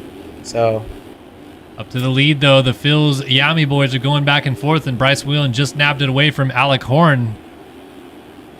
So Whelan goes by, Alec Horn up into second then, and Nygren still sits third with D. Davis in fourth. yeah, D. Davis holding on to fourth here. He's been kind of yo-yoing a little bit with Nygren, but none of them making too much progress forward or backwards. Crotty still about 2 seconds there. There's not much going on right here in the 450 class. Definitely not as crazy as the 250 class was, but it's all just kind of seeing if these guys can keep hitting their marks consistently. A little bit of a gap. This third and fourth place battle looks like maybe the closest. Actually, I think first and second might be getting a little bit close here if you want to check that out real quick. So Horn is starting to come close to Bryce Whelan. Sorry. I thought you knew. It was my bad. But No, you're good. Oh, they're following each other off the track. It's like a practice day out here as Horn goes off the side and goes down. He's just like, that looks like a good line. I'll go over there. And he's going to settle back into third place because D. Davis just jumped off the track. So top four have gotten a rather substantial gap going at this point in time. And the race leader once again is Bryce Whelan. D. Davis still in fourth spot. And Nick Tomasunis is trying to close this gap down towards the end. But I think it's going to be too little too late. 5.6 seconds down. He is going to need a crash. Yeah, Tomasunis, I mean that's a pretty big gap. Are we on the last lap yet? Yep, Sorry, white flag is waving, in yeah. first person. So white flag waving, 5.5 seconds. Yeah, he will need a big mistake. We'll see if anything else happens, like a little brain fart from those two we saw up front, and also Devin Davis kind of blowing the corner too. So, I mean, Tomasunis, all you can do right now. You had a bad last lap. Still maybe got some nerves to you. You just want to get up there a little bit further. So just put together a clean lap, and all you can do is pray and hope you're there at the end. So we move a little bit up up closer. Bryce Whelan's going to take the 450 LCQ win. Brendan Nygren will settle into second behind him. Alec Horn is down in third. D. Davis is going to go up into that third place. Horn is picking it up as Crotty gets there, but not quite close enough in the end. Crotty is going to just miss out 1.7 seconds in the end. Horn goes through with Davis, Nygren, and Whelan in the end to solidify our main event. We'll wait and see if penalties affect that at all, though. Wasn't Tomasunis just in fifth? Yeah, so he must have went down, right? And Okay. then that gave Crotty the position because Tomasunis ended up in sixth there. Simos, Baker, Rockefeller, Heckman, Jackson, Cooper, Adams, Post, Holiak, all out of this one as well and not going to the main event. Let's wait for those penalties to come in, and rest assured we should see the front four go through, but just in case that 1.7 second gap something flips, no, it stays the exact same. In fact, a little bit more cuts of the way of Seth Crotty back there, in fifth instead of towards Alec Horn. So Horn, Davis, Nygren, and our race winner Bryce Whelan rolling through to the main event out of the last chance qualifier. I do like to see that after the fashion that he did lose the heat race in. Just kind of a bummer. It makes you really feel for a guy.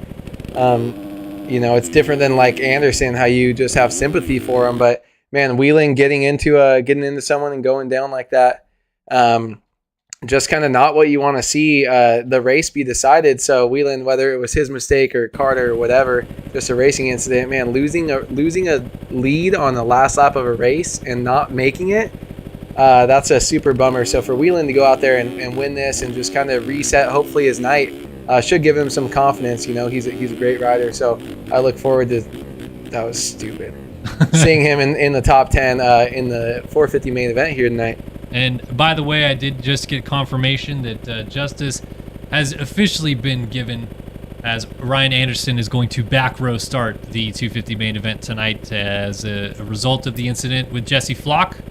As Flock put it, having a controller issue in the last corner, but we really know what he was doing. He was waiting, and he took out Ryan Anderson there for fourth in the LCQ. So Anderson is going to start tonight's main event. Fortunately, 23 riders about to go to the gate for the 250 main event here in Denver, and it is go time back into the championship scenarios a little bit. Jet Holyhead coming in 14 points down of Seth Shirley for this 8th round of 250 West, and it is time to see whether or not he can chip away at that gap a little bit more, or could potentially surely put this thing to bed here tonight. He needs to win with, I believe, Jet. It would have to be 13 point. It'd have to be a 13-point swing in the championship, and I have it written down somewhere. I just got to find it in my handy-dandy notebook here. I had it so locked in when it was 25 points. Yeah, they screwed me all like up. 10th was 11 points, so then you would just go down from there, and it was so easy. And if Shirley wins tonight, Jet Holyhead has to finish 9th or better to keep the championship alive. If he finishes 9th, it would be it would be 26 points exactly going into the final round. But I think Shirley would already have the tiebreaker then anyway on wins. I'd have to go back and count all the wins that they have, but I think Shirley has one more right now than Holyhead. Regardless of which, basically, if Shirley wins, Holyhead has to finish somewhere inside of the top 10 to keep this thing alive. And if any other thing happens, I think we see this go all the way to Salt Lake City. So we're about to find out. Round 8 of 250 West action, MotoOption AMA Esports Supercross Championship coming up live here on Start Your Systems, Init Esports on Twitch and ESTV. Catch the fever. We're a mile high in Denver, and you know what? It's not going to affect the machines here tonight because we don't have elevation in this game that could make the bikes run any less powered than they are, and we've already seen that 450 guys are launching some big stuff here tonight, but you know, maybe people from the Denver area will feel a little bit better that they were in their home stadium here tonight. Yeah, I think so too. I mean, it's cool. I always liked, I mean, it sounds lame, but I guess more when I was younger, I would be like, hell yeah, like Anaheim races. Like, I can't wait to ride Glen Helen, right, to see how it's done in the game because I can go there and ride it and like touch it. So it's always fun when you're racing at your home track, especially, I mean, being able to ride the track and watch this live sim race and then go to the race in person is pretty cool. You already know, you're sitting there and you're like, man, you know, I bet you third lap of practice, Sexton's going to do this and he's going to hit this specific rhythm, and you watch him do it and you're like, I know that from watching the game and playing the game. So it's always pretty fun, you know, even when it's the Supercross tracks where it's not kind of there and always the same and you can't ride it yourself, but it's still pretty fun, I think, for a lot of people, just to kind of see it. And I love that we always race before the race happens in real life, so you can do that. Absolutely. This is going to be a fun one to watch here.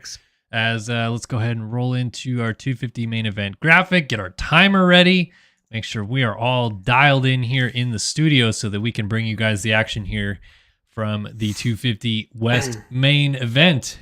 Is that what you did when you tapped out, put the name up at least? Yeah, I forgot to change it to 450 LCQ amidst all the fun we were seeing there. My two brain cells can only go like one direction, so when the race goes away and there's clicking happening, I'm like, I don't know what's happening right now. So I don't know what's going on.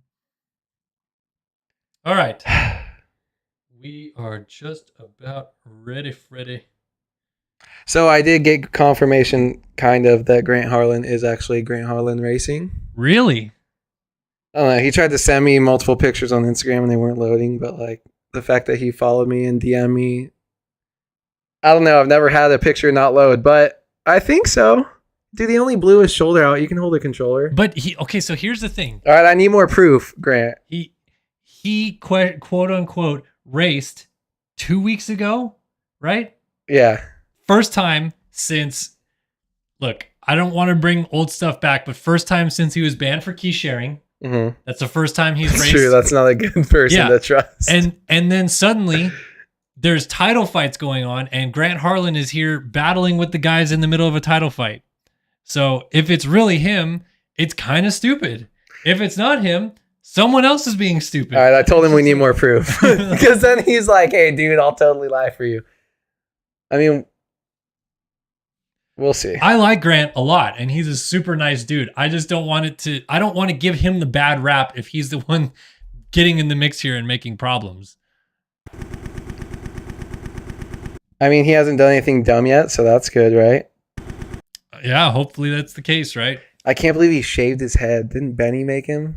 Oh, is that really what he did? I knew that the receding hairline thing was going, but... Oh, maybe. Sorry if that's the truth. All right, Dominic Paolini, Tanner Rogers, Jeremy Estrella, Grant Harlan, Lucas Brune, Tucker Zimmerman, Raiden Tharp, Sage Lewis, Rogan McIntosh, Ryan Pinkerton, Justin Cooper, fake Justin Cooper, Jack Gatlin, Evan Steins. I mean, that one I have very full confidence. Oh, in 100%. because I interviewed Justin Cooper last year, and then I pulled him aside. I'm like, hey man, I've seen your name come up on a bunch of amateur MX Simulator races. Is that really you? And he goes, no, it's someone on my account. And I'm like, all right, fair enough. And I'm like, did you play? Do you even still play? And he's like, I played it a while back. Like, I'm way more into, and it's true, he's way more into Mad Skills Motocross than he is in this game. He's been so, yeah. Like, I believe him for that to be his real word. I don't think he would lie to me right there and say like, yeah, man, it's totally someone else, and then actually come out here and be the real Justin Cooper. But who knows? All right, well, I asked Grant for more proof because I'm suspicious. I was just trying to take his word for it. Hey there, guy. Peter Like, known community member for a long time. He, quote, rushed to be part of the title fight. Odd, isn't it? Yeah, exactly. All right, folks, here we go. 250 main event time. Let's have some fun. It's the Denver Supercross NMX Simulator. It's round 8 of 250 West. Who's going to get this whole shot? I was hoping you would hold it all the way down the start. No, I got to give it up halfway because coming up the inside is Seth Shirley, but he's not going to get the whole shot. We're trying to get to the front because for some reason my camera glitched out, but it's Rogan McIntosh out of the LCQ ripping the RaceFactoryGaming.com whole shot. Seth Shirley up in second place with those red plates, trying to see where Jed Holyhead came through the first couple of corners. But right now it is McIntosh and Shirley 1-2 here in Denver. Yeah, I mean, McIntosh with a great start, but Shirley able to kind of tighten it up super quick. Fake or real, Grant Harlan in third, Tanner Thorson fourth, Tharp fifth. Oh, and just like that, he gets a kick from real high. He goes down. People are riding through him. Someone almost goes through. And another rider going down on the whoops. I still have not seen Holyhead on the 50. Wheel. Is that him at the back? He just went. Yeah, it is right there. So he is in 12th place as Shirley goes to the race lead out front. So Holyhead has it all to do here while Shirley can control from the lead, but he does not have the lead anymore. It's Grant Harlan out front. So Harlan, who we're half and half sure is actually Grant Harlan, is in the lead here in Denver as he takes over the front. And it's going to be Shirley Thorson behind. And Shirley jumping alongside the rhythm section here, trying to go back to the race lead. Thinks about an inside move here on Harlan, who crosses back over. And he's tripling to the inside, triples back across. And they're still going back and forth. And it's nobody's race just yet as Shirley goes into the inside of the whoops. Look at this. Harlan has a great drive down the inside. He's just going to toe it up a little bit wide to the outside, and Shirley settles back into second place. Thorson is right there, giving these guys all they can handle. Triley's over the finish line jump. Harlan goes defensive. Shirley to the outside. Harlan is waiting for it. And Thorson up the inside. You can tell Harlan's playing games right there because he just came to a dead stop in the corner as Thorson takes over the lead, goes around all of them. Yeah, it didn't seem too crazy right there, but man, when you have those three guys that close going into such a tight corner, it's like, what are you going to do? And Tanner Thorson read that like a book and just shoots up the inside, able to make a clean pass. We'll see if Shirley has anything to give back to him. He's going to go up the inside here, try to get the step on and make him back off. He doesn't get it. Now he's going to have a disadvantage in the whoops, and then Shirley also hasn't been getting the best drive through the whoops early in the race. So we'll see if he can get a better drive and gain some time, or if Thorson can pull away. It looks like they're about even there. Look at this. Harlan is caught right back up to Shirley here. Shirley's making a few too many mistakes right now as Thorson is just starting to open up a small gap at the front of the field, and Harlan lurking in the background there behind Seth Shirley, putting the pressure on, trying to make something happen as this front three group is getting away from the rest of the field, trying to keep my eyes peeled on if I see Holyhead in the background. Looks like he's maybe up to about 7th spot based on the riders and the positions that I can see back there. But Shirley, he is back on the prowl here. He wants to go to the race lead, and he is trying to make something happen here on Tanner Thorson as they jump through the rhythm section. Thorson cases the triple to the outside, and Shirley's going to go on-off triple to the inside here for the lead, and he lands on his back and goes down. Harlan through the tough blocks, back into second place, and Thorson goes down by himself. Case the double swapped out and goes down from the race lead. So here comes this Freight Trainer Riders. Going through first is going to be Justin Cooper. Fake Justin Cooper moves up into 3rd place.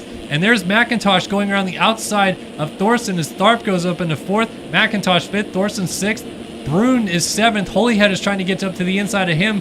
dualies over the finish line jump. This is the battle for 7th right now. Look at that. Holyhead squares off the corner, shuts the line down. In the 7th goes the 50, and now he is off and running. Back to the race lead, though, because I can see Shirley on Grant Harlan for the race lead. Half a second in it. This is going to get interesting with Harlan still right in front of Shirley, and Shirley trying to make something happen to go by. He cases that triple, jumps to the inside, not quite close enough. Harlan maintains a lead. Yeah, Shirley's just been kind of fighting, though, but he's always also been making his own mistakes. You can't really complain about running into the back of the rider like that when you're kind of tripling to the inside, but someone cases and you have nowhere to go because you're kind of doing the same. So it's just kind of a racing incident here, but now he's got Harlan to try to get around. He's pushing, but good thing is they do have a big gap all the way to the 3rd. So even though this might slow him down being in the battle, if he can end up getting by him before the 3rd, 4th, 5th place riders kind of get there, that'll be good for him. Look at that, blowing the rut, but getting a little bit sketchy there, trying to tuck inside, and these guys just kind of mistake after mistake, like just back and forth. That's going to allow our 3rd place rider of Justin Cooper to get. Justin Cooper. I mean, if you're Seth Shirley right here, and I would be mad. Well, and we think we know what's going on right here. Like, again, I'm trying to teeter here because I'm pretty sure I know who all of these people are that he's actually racing on the track right now, but I'm not going to call anybody out until we know for sure. But what do? Do you just let them go? But then they're just going to slow down and try to get back in the mix with you, right? I mean, I feel like they're maybe racing unfair. Look at Harlan backs out, pushes him wide, and he's going to slow down into this corner. So Justin Cooper goes up the inside. He pushes into Shirley. He's just bullying him around right now. So now we have Harlan and Shirley and fake Justin Cooper 1-2 with Jed Holyhead now moving into 3rd place. So this is our real championship battle right here. And this is negatively impacting Seth Shirley now because he's got passed by Holyhead. Down the inside, he's going to move back into 3rd place. So that's all fair and square in the end as they continue to battle for a championship here. But you can see Grant Harlan and fake Justin Cooper just ahead of them. They're still battling for the race lead. And this is just so weird. This is such a weird situation to try to deal with right now. Yeah, it's almost weird too. You're like, hey, let's just have this battle for 3rd and 4th here, and just kind of cruise along. But yeah, it's weird to see if there's no way that you can find out kind of mid-race, what's going on here. We are 6 minutes into this 15-minute plus a lap race, but it's almost like if you're Shirley, you just want to cruise around in 3rd, or do you even just go into 4th and say, hey, dude, gain a couple points? I guess you don't, because 1st to 4th, that's showdown 7 the next points. week. Like, yeah, this is a big deal right here. If you're Seth Shirley, you have got to try to win this race, and they're putting somebody a lap down. I was just making sure it wasn't Harlan or fake Justin Cooper, but they're just absolutely going at it right now. Shirley and Holyhead in the battle. Harlan has lost the race lead to fake Justin Cooper, so fake Justin Cooper now in the race lead. Grant Harlan in 2nd. Not sure if this is really Harlan or not. He's going to case and get sideways right in front of Shirley and Holyhead, who both go by him on the outside. So Shirley up into 2nd.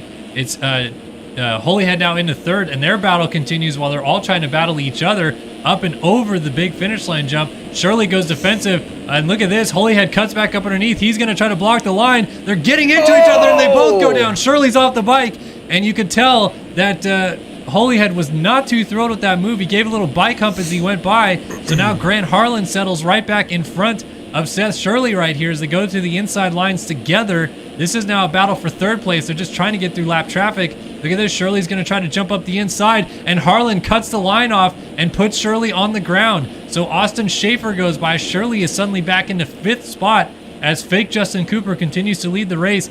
Holyhead is 2nd, Harlan 3rd, Schaefer now 4th, and Shirley back into 5th. He's getting completely thrown around right here. Silly business, no question about it. And this is certainly not the way we want to see this championship unfold, but what are you going to do? Yeah, it's a little bit weird too, just kind of the circumstances you have to do, but also like it's funny too because Harlan was like trying to be like, yeah, that's me, right? But then if that's you, it makes you look bad, and if it's someone that you're like defending that's making your name look bad, it's just really a weird situation too. But I mean, hopefully Shirley can just kind of get around these guys if they make a couple mistakes, but just kind of curious to see what's going on in everyone's head and what's going to be done. I mean, it used to also be a race or 2 penalty if you were running the wrong name or number. They've gotten a little bit lax with that. I understand a championship leader, acts white drizzle. trying to run number one during the heat, then he fixes it for the main. Like, that's just an honest mistake. But if you're just out there week in and week out running a fake name, like, just get rid of him. So it's weird though. Just kind of, we'll see what happens here. If he can just kind of escape.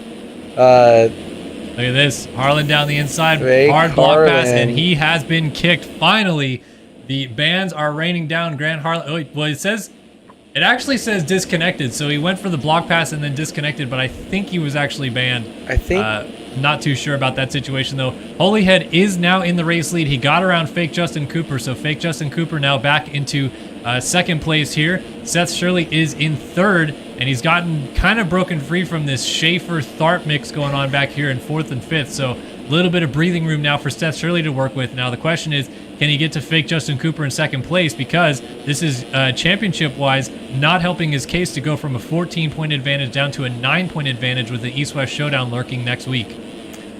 Yeah, I mean, it's going to be a loss, but hopefully it's not as big of a loss. It's just a bummer to see some outside kind of influence on a race that we've been trying to hype up. A championship we've been going for all year, week in and week out. So hopefully he can maybe gain some points, make this a little bit tighter. As we saw, he was leading Holyhead and definitely fell back for mistakes. Besides the one where he wouldn't have even been in that position trying to block the inside, no mistakes of his own. So just kind of a bummer to see here, but we'll see if there's anything he can do to gain back up there and kind of make this competitive, at least get up into second, and lose a few less points to Holyhead. Yeah, so 6.9 seconds down right now of the race lead, and you can see Justin Cooper going up and over the finish line jump right there.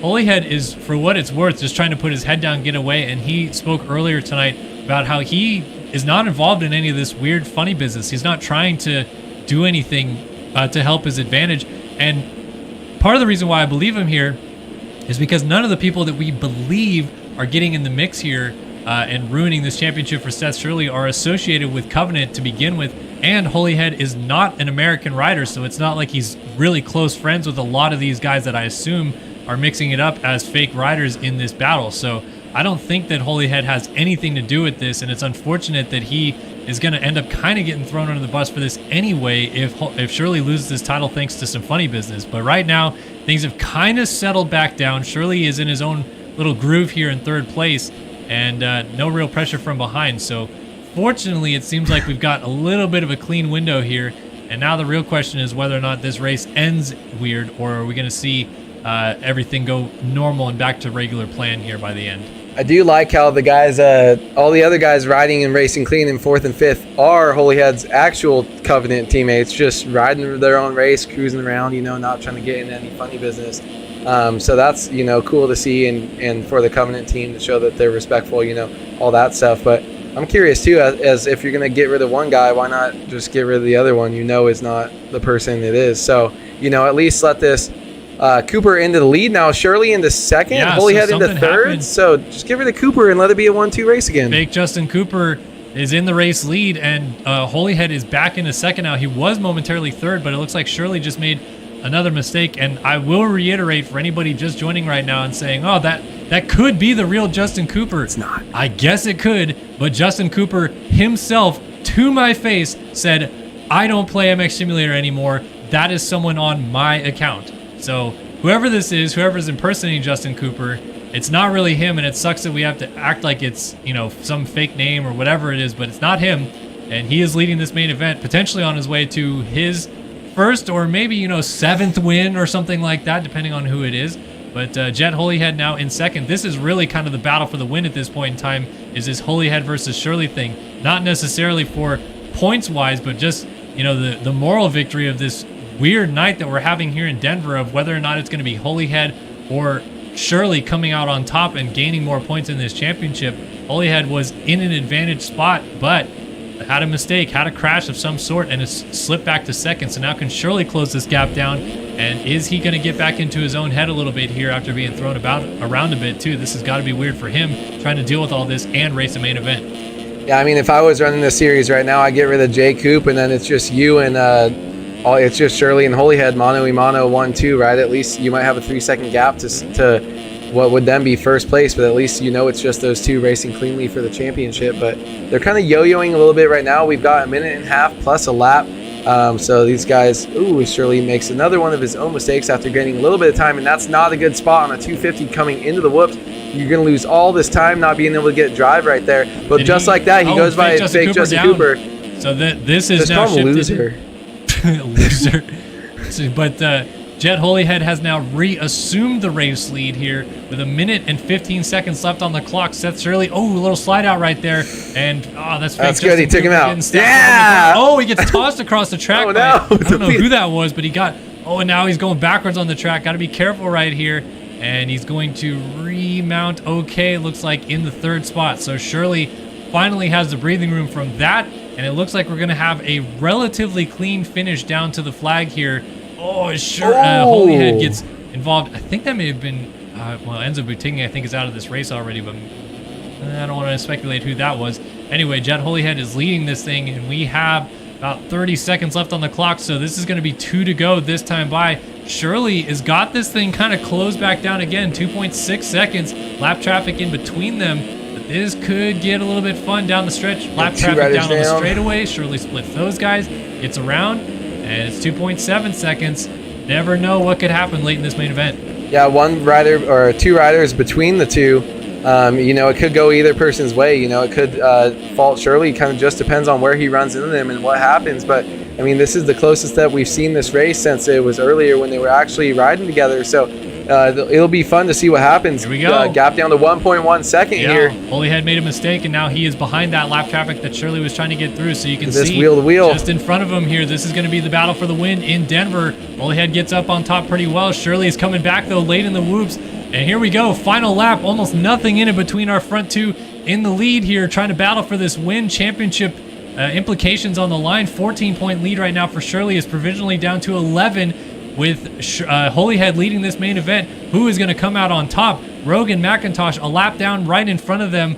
Is he going to move or is he going to stay there? Here we go. Doubling out of this corner. Shirley, is he going to go for the opportunity down the inside right here? Look at this. Quad to the inside. Down. He thought about it. Not going to do it. Instead goes on and cases and goes down. And Holyhead was making a mistake. So Shirley had an opportunity right there. But instead is going to go down. And it's going to cost him the win. Fake Justin Cooper is not going to get there in time. So Shirley picks it up still in second. As Holyhead through the final couple of corners has one more straightaway to go. He's got to get through the whoops clean. He's got on top of him pretty well, and he does get to the other side of it. Here we go. Jet Holyhead on the 50 machine comes down to win the Denver Supercross in the 250 class after a crazy night filled with drama. And fake Justin Cooper has gotten through into second place. Shirley has thrown this away, and he might get passed again. Austin Schaefer goes by into third. Shirley goes from maybe going for the win back to fourth at the flag. Fake Justin Cooper second, Austin Schaefer third, Shirley fourth. Pissed. Immediately disconnects. He is livid, and you can't blame him for what we just saw transpire here in this main event. Super unfortunate that we have other riders involved, and going to be interesting to see what happens this week about all of this, because clearly Seth Shirley is not happy with this situation. Jack Gatlin 5th, Stevenson 6th, Bruin 7th, Tharp 8th, Rogers 9th, and Briscoe rounds out the top 10. He was also the first rider a lap down, so penalties have now come in. Shirley, thankfully, he got up to based second. on penalties, ends up second, as fake Justin Cooper and Austin Schaefer had too many penalties in the end. So Shirley, who crossed the line fourth, is officially going to get second place in this main event. So it's going to be an 11-point difference between he and Jet Holyhead going into the final round. Wow. I don't even know what to say about this main event. That's crazy. Fake Justin Cooper, I think that's 1.99, so that pushes him back. He was in third, but then the second place rider, or no, the other way around, what's his name? 61. 2.48 seconds. Schaefer. So, man, they both got past him, but just a perfect amount of cuts. He was half a second in front of third, and 1.8 in front of fourth. So, man, super lucky with cuts there, and at least that keeps our championship title truthful, right? There was a lot of back and forth, right? Shirley did make a couple mistakes on his own. He was behind, right? So he is pushing more than he was. He started this race up front. So there's a lot of what would have happened, but I feel like that's the best possible outcome that we could have had with all the shenanigans that was going on there. Great rides to both of those guys. Holyhead and Shirley still were battling it out to the end, right? Avoiding trying to avoid stuff, the whole way, but they still had to put themselves up front and beat the rest of the field. So congrats to both of those guys for keeping it clean and having a good ride here tonight. But I wouldn't want to be, I don't know if I would really want to be the rules committee right now or if I don't want to be at all, but it's they got a lot going on here. Yeah. These 450s, we probably don't have to worry about it. We already got rid of the bad apple. Yeah. 450 should be good. Hopefully we got a good battle on hand, ready to go between Carter and Alexis Leclerc. Of course, championship there could potentially be clinched tonight as well, with Carter up. Right now he is 22 points up, on Leclerc. So there is at least the potential that Carter wraps the title up here tonight. But I'll say after all that crap, is what I'll call it, I just want a good 450 main event. Let's just have good racing, close battles.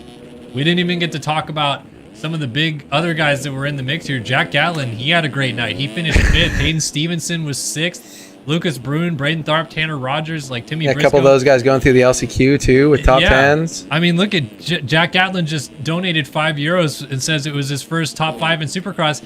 And honestly, I don't even think we showed you once. I'm sorry. I feel so bad about that, but we're too busy dealing with all the other crap that's going on in this series that we didn't talk enough about Jack Gatlin. So very much apologize for that. Tucker Zimmerman, Rogan McIntosh is going to gain points on Maxime Vanderbeek for 3rd in the championship based on that contact that they had in the LCQ that put Vanderbeek down. McIntosh ends up in 11th place here tonight. Ryan Anderson, who back row started this main event thanks to Jesse Flock, who was either himself or riding as somebody else and waited for Anderson in the corner, punted him in the LCQ. Anderson ends up in 15th in this one. So just weird night of 250 racing for sure, to say the least. And fortunately it is now over and we can focus forward and hopefully have some good racing coming up in this 450 main event. Yes, sir. Wow. What? I don't even know what to say anymore. Yeah. Don't know what to say. It's probably the best way to put it. 450 ride should be good.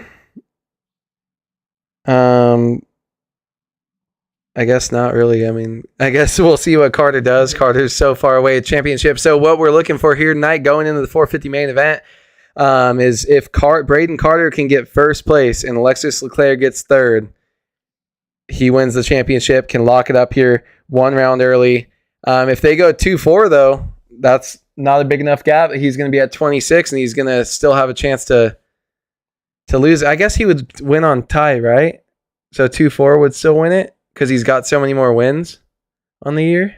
Yeah, Carter has more wins. It would put it to 26. So it's got to be within they got to be within a position basically if they're both inside the top 4. So 4 or 5. So see what happens, see what Carter can do. If Leclerc can keep kind of pushing through, try to gain some momentum moving into the 450 motocross championship and just kind of steal away a couple of wins, and try to slow down Carter on his crazy historic seasons, so.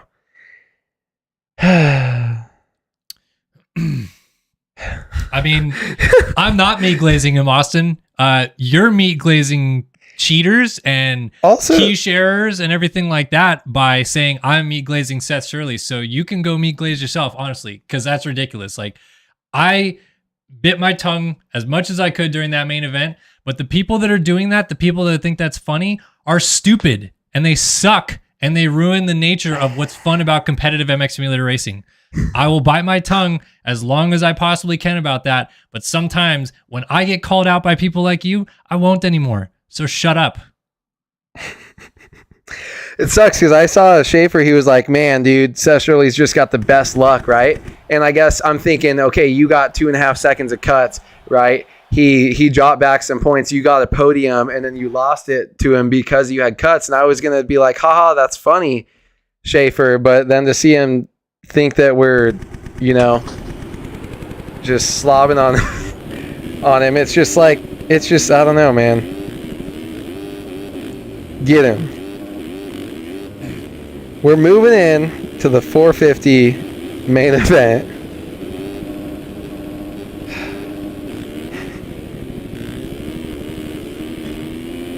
All right.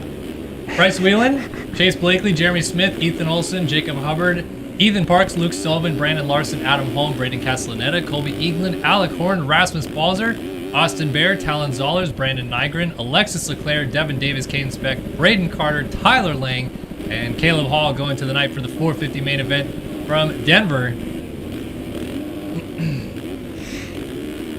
And we are ready for 20 minutes plus a lap of the best 450 riders in MX Simulator Supercross. We've made it 16 rounds. Only going to have one more round after this. And this is crunch time for Alexis Leclerc to try to keep this title fight alive all the way to Salt Lake City. So here we go, folks. Strap in, folks. This is going to be a fun one. Round 16 of MotoOption AMA Esports Supercross is set to go in Denver. Let's drop the gate a mile high inside of Denver's Mile High Stadium.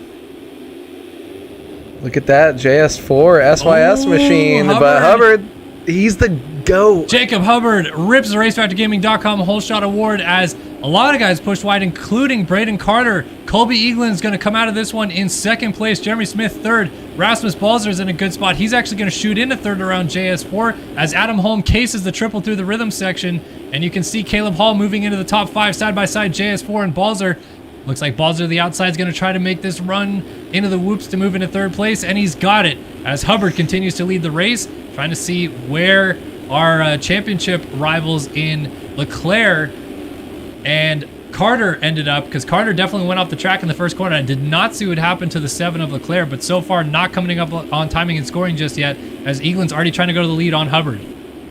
Yeah, Hubbard he's such a great starter, man. It's kind of crazy, but look at that after having such a bad race. Eagland just able to kind of bounce back from having an earlier rough start to the race. But where are our championship leaders? It's just Jacob Hubbard with the great start, and these two are already checked out. Jeremy Smith right there in third, and yeah, I guess not much going on here. Let's see if he can get a good drive through the whoops here. Jacob Hubbard out front, Eagland right behind him too. These 450 riders that have been around for so long, they're just so good and consistent in the whoops. It's so much crazier to watch them go through the whoop section than the 250 class, who's just kind of bouncing around all over the place. But man, these guys are already checking out here. So this is going to be seeing if Colby Eagland can win another race that's not a Triple Crown, or if Jacob Hubbard can capitalize on his great starts as he's had consistently all year and take home another dub. Looks like Carter settled into the 11th spot as this battle continues to rage out front. Eagland tailing behind Hubbard. He's going for that option on-off quad line, but he's a little bit short right there, so he's going to go triple single. Hubbard made a mistake, and Eagland might take advantage. He jumps up onto the table right behind him, nearly nose to tail coming into this corner. Eagland outside, better drive into the whoops. Can he turn it up to the inside for the race lead right here? No, Hubbard just able to squeak a little bit away going into the berm on the outside right there. And it's Hubbard and Eagland still 1-2. Anything could happen between these two, and both of them are looking for a huge win right here. Remember, Hubbard only has one career 450 win, and it was at this stadium last year in Denver that he got that win. He's been saying all year long, I'm going to go win Denver. I just got to get some win done this year. And right now he's in a position to do so, but Eagland would love to stop that from happening as he is putting the pressure on out of second place. Yeah, I mean, he's super close right here. I don't want to get off this battle, but when we are, I do want to do it. Oh, look at that. Oh. Tried to quad, but then pulled it back and still somehow rode that out. I do want to just kind of run Hubbard through. On the nose. Eagland cuts back across, doubles in, and he gets onto the whoops clean, so Eagland goes to the race lead. Sorry to cut you off there, but no, you're good. Hubbard, big mistake, and Jeremy Smith almost is going to take advantage as well, so Hubbard slips back to second. JS4 now coming up from third, going to put the pressure on. Maybe make another mistake out of Hubbard and move up into second place himself. Caleb Hall and Luke Sullivan, by the way, are rounding out our top 5. Adam Holm, Tyler Lang, Braden Castellaneta, and then Carter, who right now is in 9th place. Balzer is 10th. Bear 11th, and then Leclerc in 12th. And Leclerc down the inside. Whoa! Hard on Austin Bear down the inside, and Leclerc actually ends up with the worst end of the stick there. Devin Davis goes down on the rear tire of Bear, and then Leclerc goes through getting Ethan Parks in the mix as well. And Ryder down on the outside right there. Alexis Leclerc is going to go around. Rasmus Balzer just picking it up. So Balzer, who won the heat race earlier on, slipping back into this group as well. Not sure if something preceded that with Bear and Leclerc, but clearly Leclerc not happy with Austin Bear just up the road of him. Yeah, I think Bear. I saw Leclerc was 11. It was 9th and 11th for Carter and Leclerc, and then he came around 12th. So maybe a little bit of a dirty move or something where he's just a little upset. But look at this, just up the inside right now. Wow. Gonna get passed again. That's so Balzer, yeah. Yeah, we'll see if Leclerc has anything to fight back. But also if you're Leclerc, oh my God, Balzer just tossed. Upside down. That was like Muscan Barsha tossing in his GoPro. Right up the inside of Parks, put Parks on the ground. Leclerc saw that, actually almost took a sneaky inside line to get back around him. I love He's Balzer. gonna try inside again. Balzer triples there. Triples again, but he's short, and Leclerc is going to squeeze back through. Adam Holm was down at the top of the berm, so that's another spot for Leclerc as all these guys are starting to move a little bit more forward. And Austin Bear is next in line, and then you got Braden Carter just getting around his teammate Braden. Oh my God, look at the whoop speed. And their whoop speed, yeah, it's incredible right This here. is 5th wide. So Carter is sandwiched between teammates right now. He's got Castellaneta behind him, Hubbard just ahead of him, and then Hubbard is chasing down T-Lang. So T-Lang is getting away from this group a little bit. He's caught up to Luke Sullivan just up the road as well. So this is all tightening up a little bit. This is a good little group right here, battling it out for about 4th back to 7th or 8th or so. Fun to watch. Yeah, I wanted to do that rundown too because it felt like it's the first race in a while we haven't had just the who's who up front. Top 8 was just kind of riders who haven't been up there in a while, having maybe their best ride or just had been out of it for a couple rounds. But as we see now, Carter able to just kind of push through and do what he needs to do. Hubbard, though, getting passed by his teammate as he gets a little bit of a drive, but no, he's going to get passed by Braden Carter with that insane whoop speed right here. And I feel like maybe some of that stuff with that move from Leclerc was just some frustration of knowing you're probably going to lose the championship tonight, but they were only like 3 spots apart, so it seemed a little bit weird. Like you could have extended it at least one more round, possibly, and, gave it a chance for something to happen to Carter. But, I don't know. Maybe Leclerc just got a little bit frustrated right there, and that's just allowing Carter to be the first person to make all these moves, going past the rest of their teammates. And Carter clipping and almost going down. He saves it, triple single out.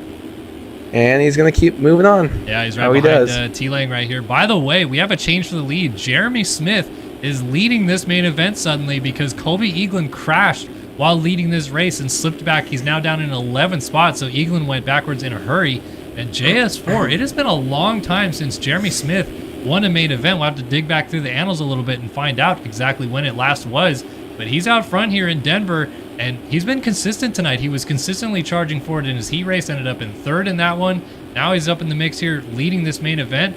Could this be a sneaky Jeremy Smith wins while all the championship drama goes on behind him kind of night? Yeah, I mean, he's already got a 7.2 second lead on Sullivan. Sullivan's been having a couple of mistakes, and Smith didn't start out in front of these guys. He was back in 3rd or 4th as he has a little bobble there, but he's able to kind of bring it back through the whoops. But Smith had to work his way up here and get past all these guys. So it's not like he just got the whole shot and he was up there with Hubbard. These other guys have made mistakes, and he's fought past through them and just consistently running clean laps. So as we get into more lap traffic here, it's going to be interesting to see how he can navigate that. But like we say all the time, just as he avoids that rider hopping out of the rut early, he's so great. He's ridden for so long. He's ridden professionally. He's probably got the best bike knowledge and racing knowledge out of anyone out there on the track in this whole game right now. I guess that still plays, I would say. So Jeremy Smith just out here having a great, consistent ride. It's all about, can he keep it on 2 and can he avoid? Oh, my God. And he doesn't keep it on 2. He goes over the bars on the triple into the corner. So that's going to let Crotty get... he's the lapper. Carter the race lead. Yeah, because Sullivan hits him. Sullivan Look at had the a shot. speed. Oh, yeah, Carter's absolutely flying. Sullivan did have a shot, and then T-Lang is going to scoot down the inside of Luke Sullivan. So it is going to be Carter from Lang, Sullivan, and then Caleb Hall coming through just ahead of Jeremy Smith. Shows how much it costs you to go down, even in the race lead where you expect to have a little bit more of a gap on you, and he still goes all the way back to 5th. So Castellaneta behind that, and then Leclerc coming through as, Carter has... did he go down or something happened? Because he's mixing it up now with Caleb Hall and Jeremy Smith, as it looks like T-Lang has gone to the lead, and Carter almost a mistake right there. Jeremy Smith alongside of him as they jump through this rhythm section. Caleb Hall to the inside. JS4 goes inside with Hall. As Carter goes to the outside, he's trying to go over he went over quad to the outside, but cased it. Jeremy Smith almost had a line up there on the inside, and then Carter's whoop speed as he blows into the whoops and then blows off the track and almost hits, I think it was one of the Boots House Suzuki's going the other direction. Caleb Hall gets into Castellaneta. Triley's over the finish line jump. I don't know how Castellaneta just got back on the track either. That was ridiculous. Leclerc, by the way, is behind these guys. He's coming up behind Castellaneta. There he is up on the inside right there behind Castellaneta as Hall still deals with the pressure from Jeremy Smith. You got Sullivan still right behind Tyler Lang in the race lead right now. This is turning into quite the little battle. And here goes Leclerc trying to get around Castellaneta. He squares off the berm underneath the 12 machine down this rhythm section as Castellaneta goes for the big line and goes down. So Leclerc is going to get by him. Next up for him, Jeremy Smith on the 4. Yeah, Jeremy Smith been riding. He doesn't have the same exact pace that everyone else has. So if he makes a mistake, he does start to go back a little bit, even though he had a big gap there. Leclerc's still chasing, but man, he's still got Jeremy Smith still got some ways to work up here, and Leclerc has a long way to get back up to Carter. So I mean, it doesn't look that far, but when you're a whole 4 or 5 seconds, that's a lot of time for these guys who pretty much match speed nonstop. But this close little battle here, tightening up just a little bit. But man, all these packs are starting to tighten up here. Any one little mistake from any of these guys, someone's getting past, and there's going to be a big point swing. Some of these guys are still racing, for a top 5 in points or whatever. So it's not just the top 2 battle we're looking for here. As Jeremy Smith is going to capitalize on the mistake. No, doesn't get enough, but he's going to go outside. Let's see it. To the inside, gets a beautiful run onto that table off. And then Caleb Hall goes a little bit wide. So Leclerc is going to get a 2 for 1, but then he cases the double, and then they both go back by. So Jeremy Smith and Leclerc remain in the exact same position, still trying to find a way around the 39 of Caleb Hall, who is holding his own ground very well right here, just ahead of 2 legends of this game. And Leclerc, look at this inside line that Leclerc's taking. He goes out to the bales. He's not going to do it right there, but he was going inside right here and then going roll, double through here. Instead goes triple, kind of roll into this corner. And then Hall finally has a big mistake, allows them both by. So Smith through, Leclerc through. Now Leclerc's going to try to make something happen on Jeremy Smith through this rhythm section right here. Step on, step off.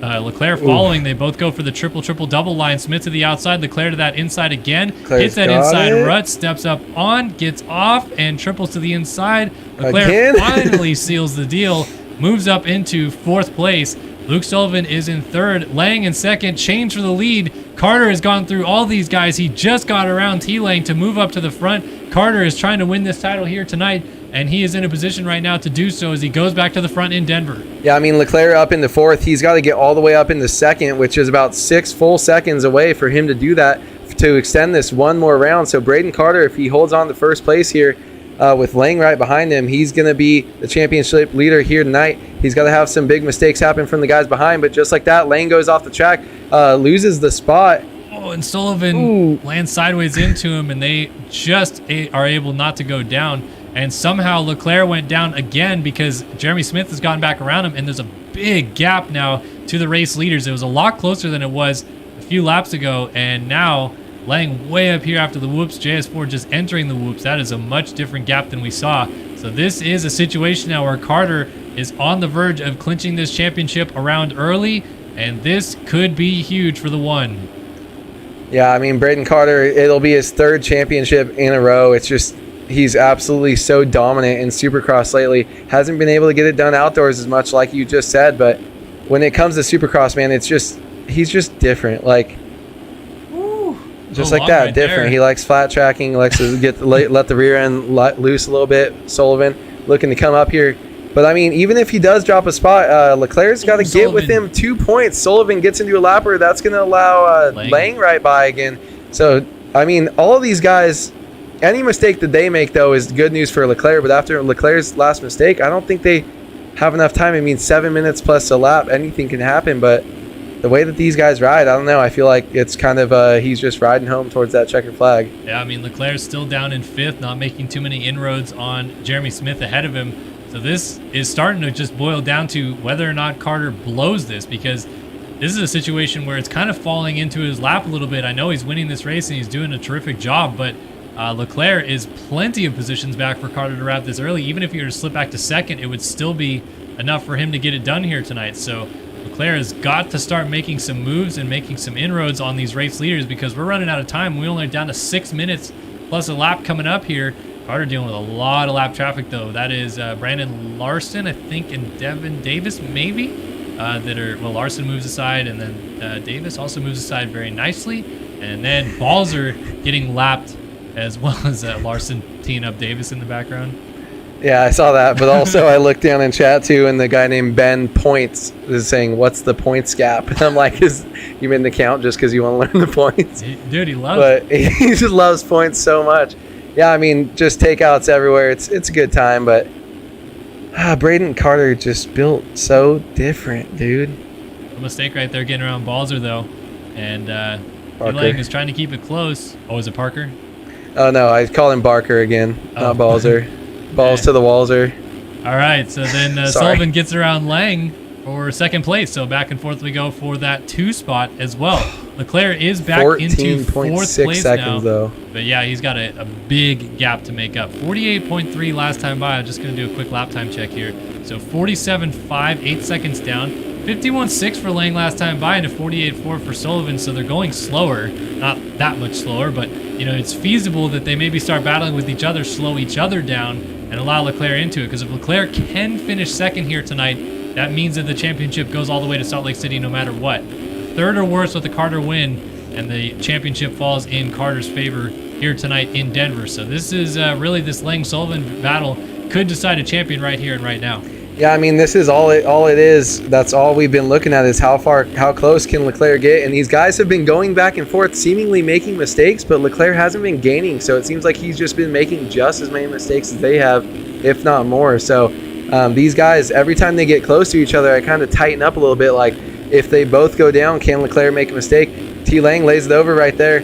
Not going to lose too much time there, but you need both of these guys to go down. Just getting onto the podium is not going to do anything for Leclerc. So, I mean, you're going to need a mistake from not only Lang, but Sullivan here in the next 4 minutes plus a lap. So, it's going to be interesting. I think it's a little bit far-fetched, but like we've seen in the Supercross Championship, anything can happen. So, we just got to keep watching it and keep an eye on these guys as the race goes on. Yeah, Lang is starting to look a little bit wobbly, I would say. He's just kind of jumping in and out of ruts, getting kicked sideways in weird spots and whatnot, but these guys have flattened out these whoops enough that they're definitely going really, really fast through them. But that also could be a detriment if they get kicked sideways. They don't have as much wherewithal to try to save it at that point in time.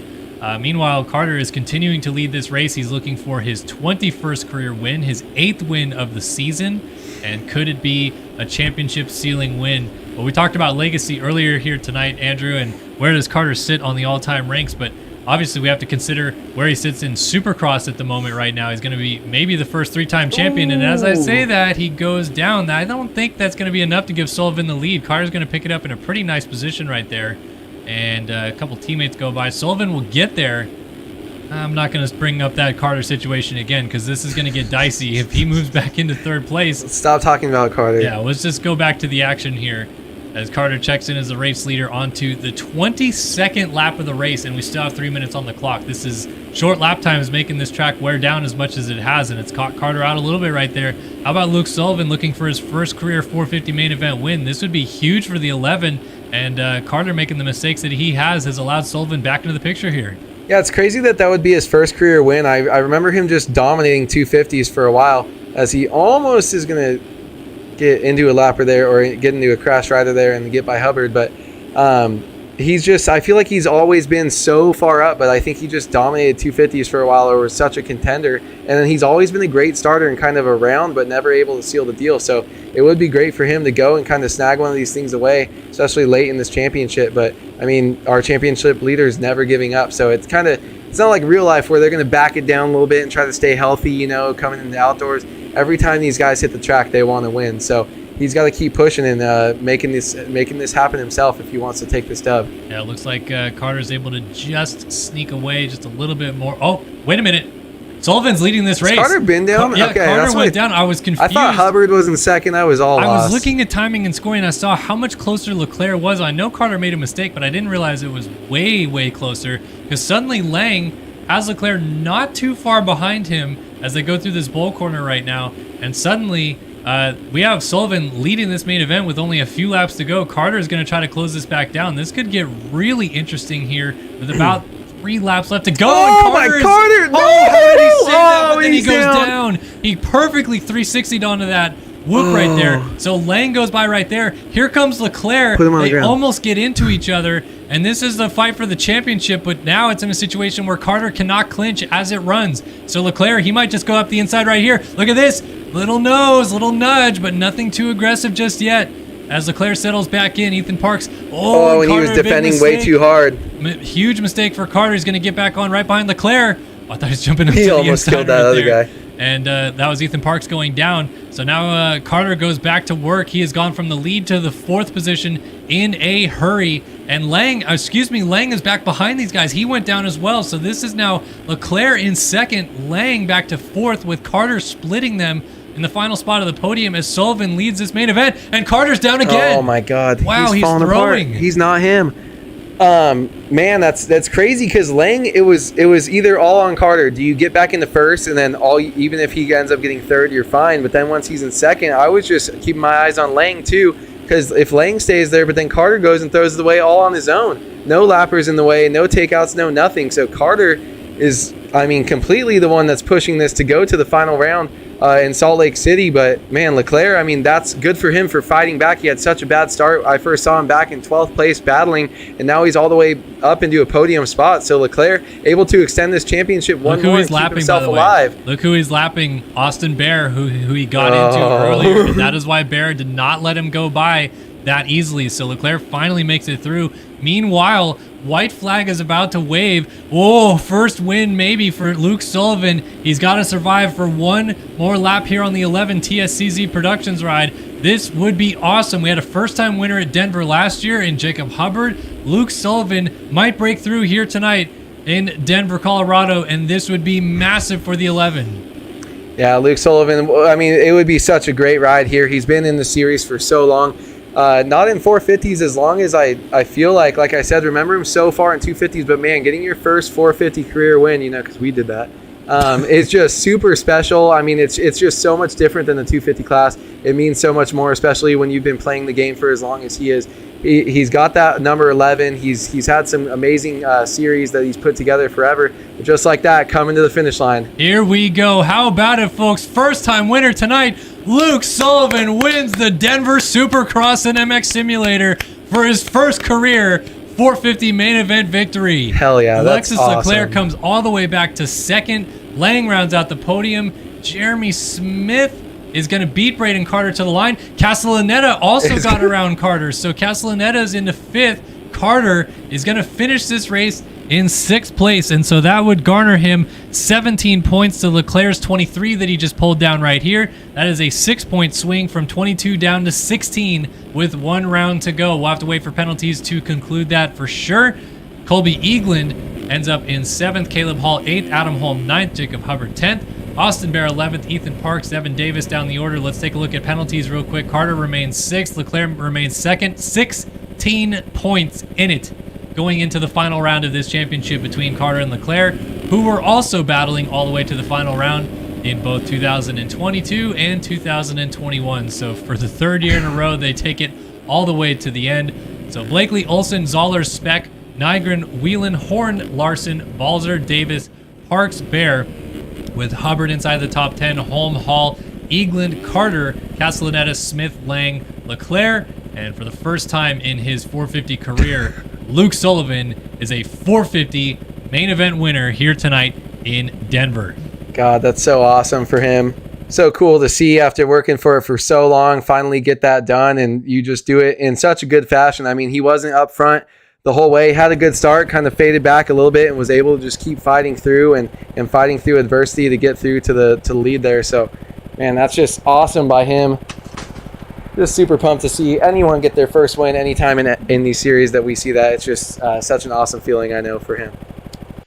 All right, back in studio with you guys for the final time here tonight. Round 16 is done and dusted. We have 2 titles that are going to go all the way to the final round next week in Salt Lake City. Jet Holyhead versus Seth Shirley, and Alexis Leclerc versus Braden Carter to win the 450 and 250 West Championships both. A lot of fun here tonight in Denver. Fortunately, we had a good end of the evening here in the 450 class, because it would have been sucky if we had 2 main events that were as weird and maniacal as that 250 main event was. But awesome to see Sullivan get it done. And hey, we at least get to see some championships decided next week in Salt Lake City. Yeah, I mean, it's cool. We saw some crazy mix-up with our last championship. Got decided a little bit differently than we thought, sooner than we thought. But this one, at least we get to see 2 go down to the final. And it's always good to have a finale where there's something that you're looking forward to.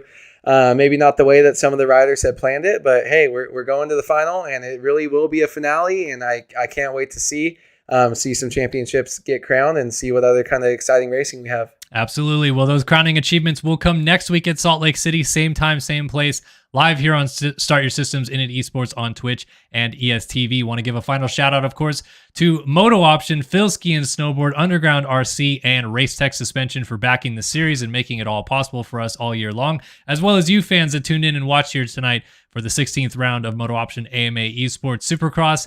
We're ready for a fun week to wrap it up all next week at Salt Lake City, and we hope to see you there. But for Kellen Brower, Andrew Wood, and all of us here at Start Your Systems, we're going to send you guys on your way. Thanks for watching the Denver MX Simulator Supercross, and we'll see you next week. Bye-bye for now.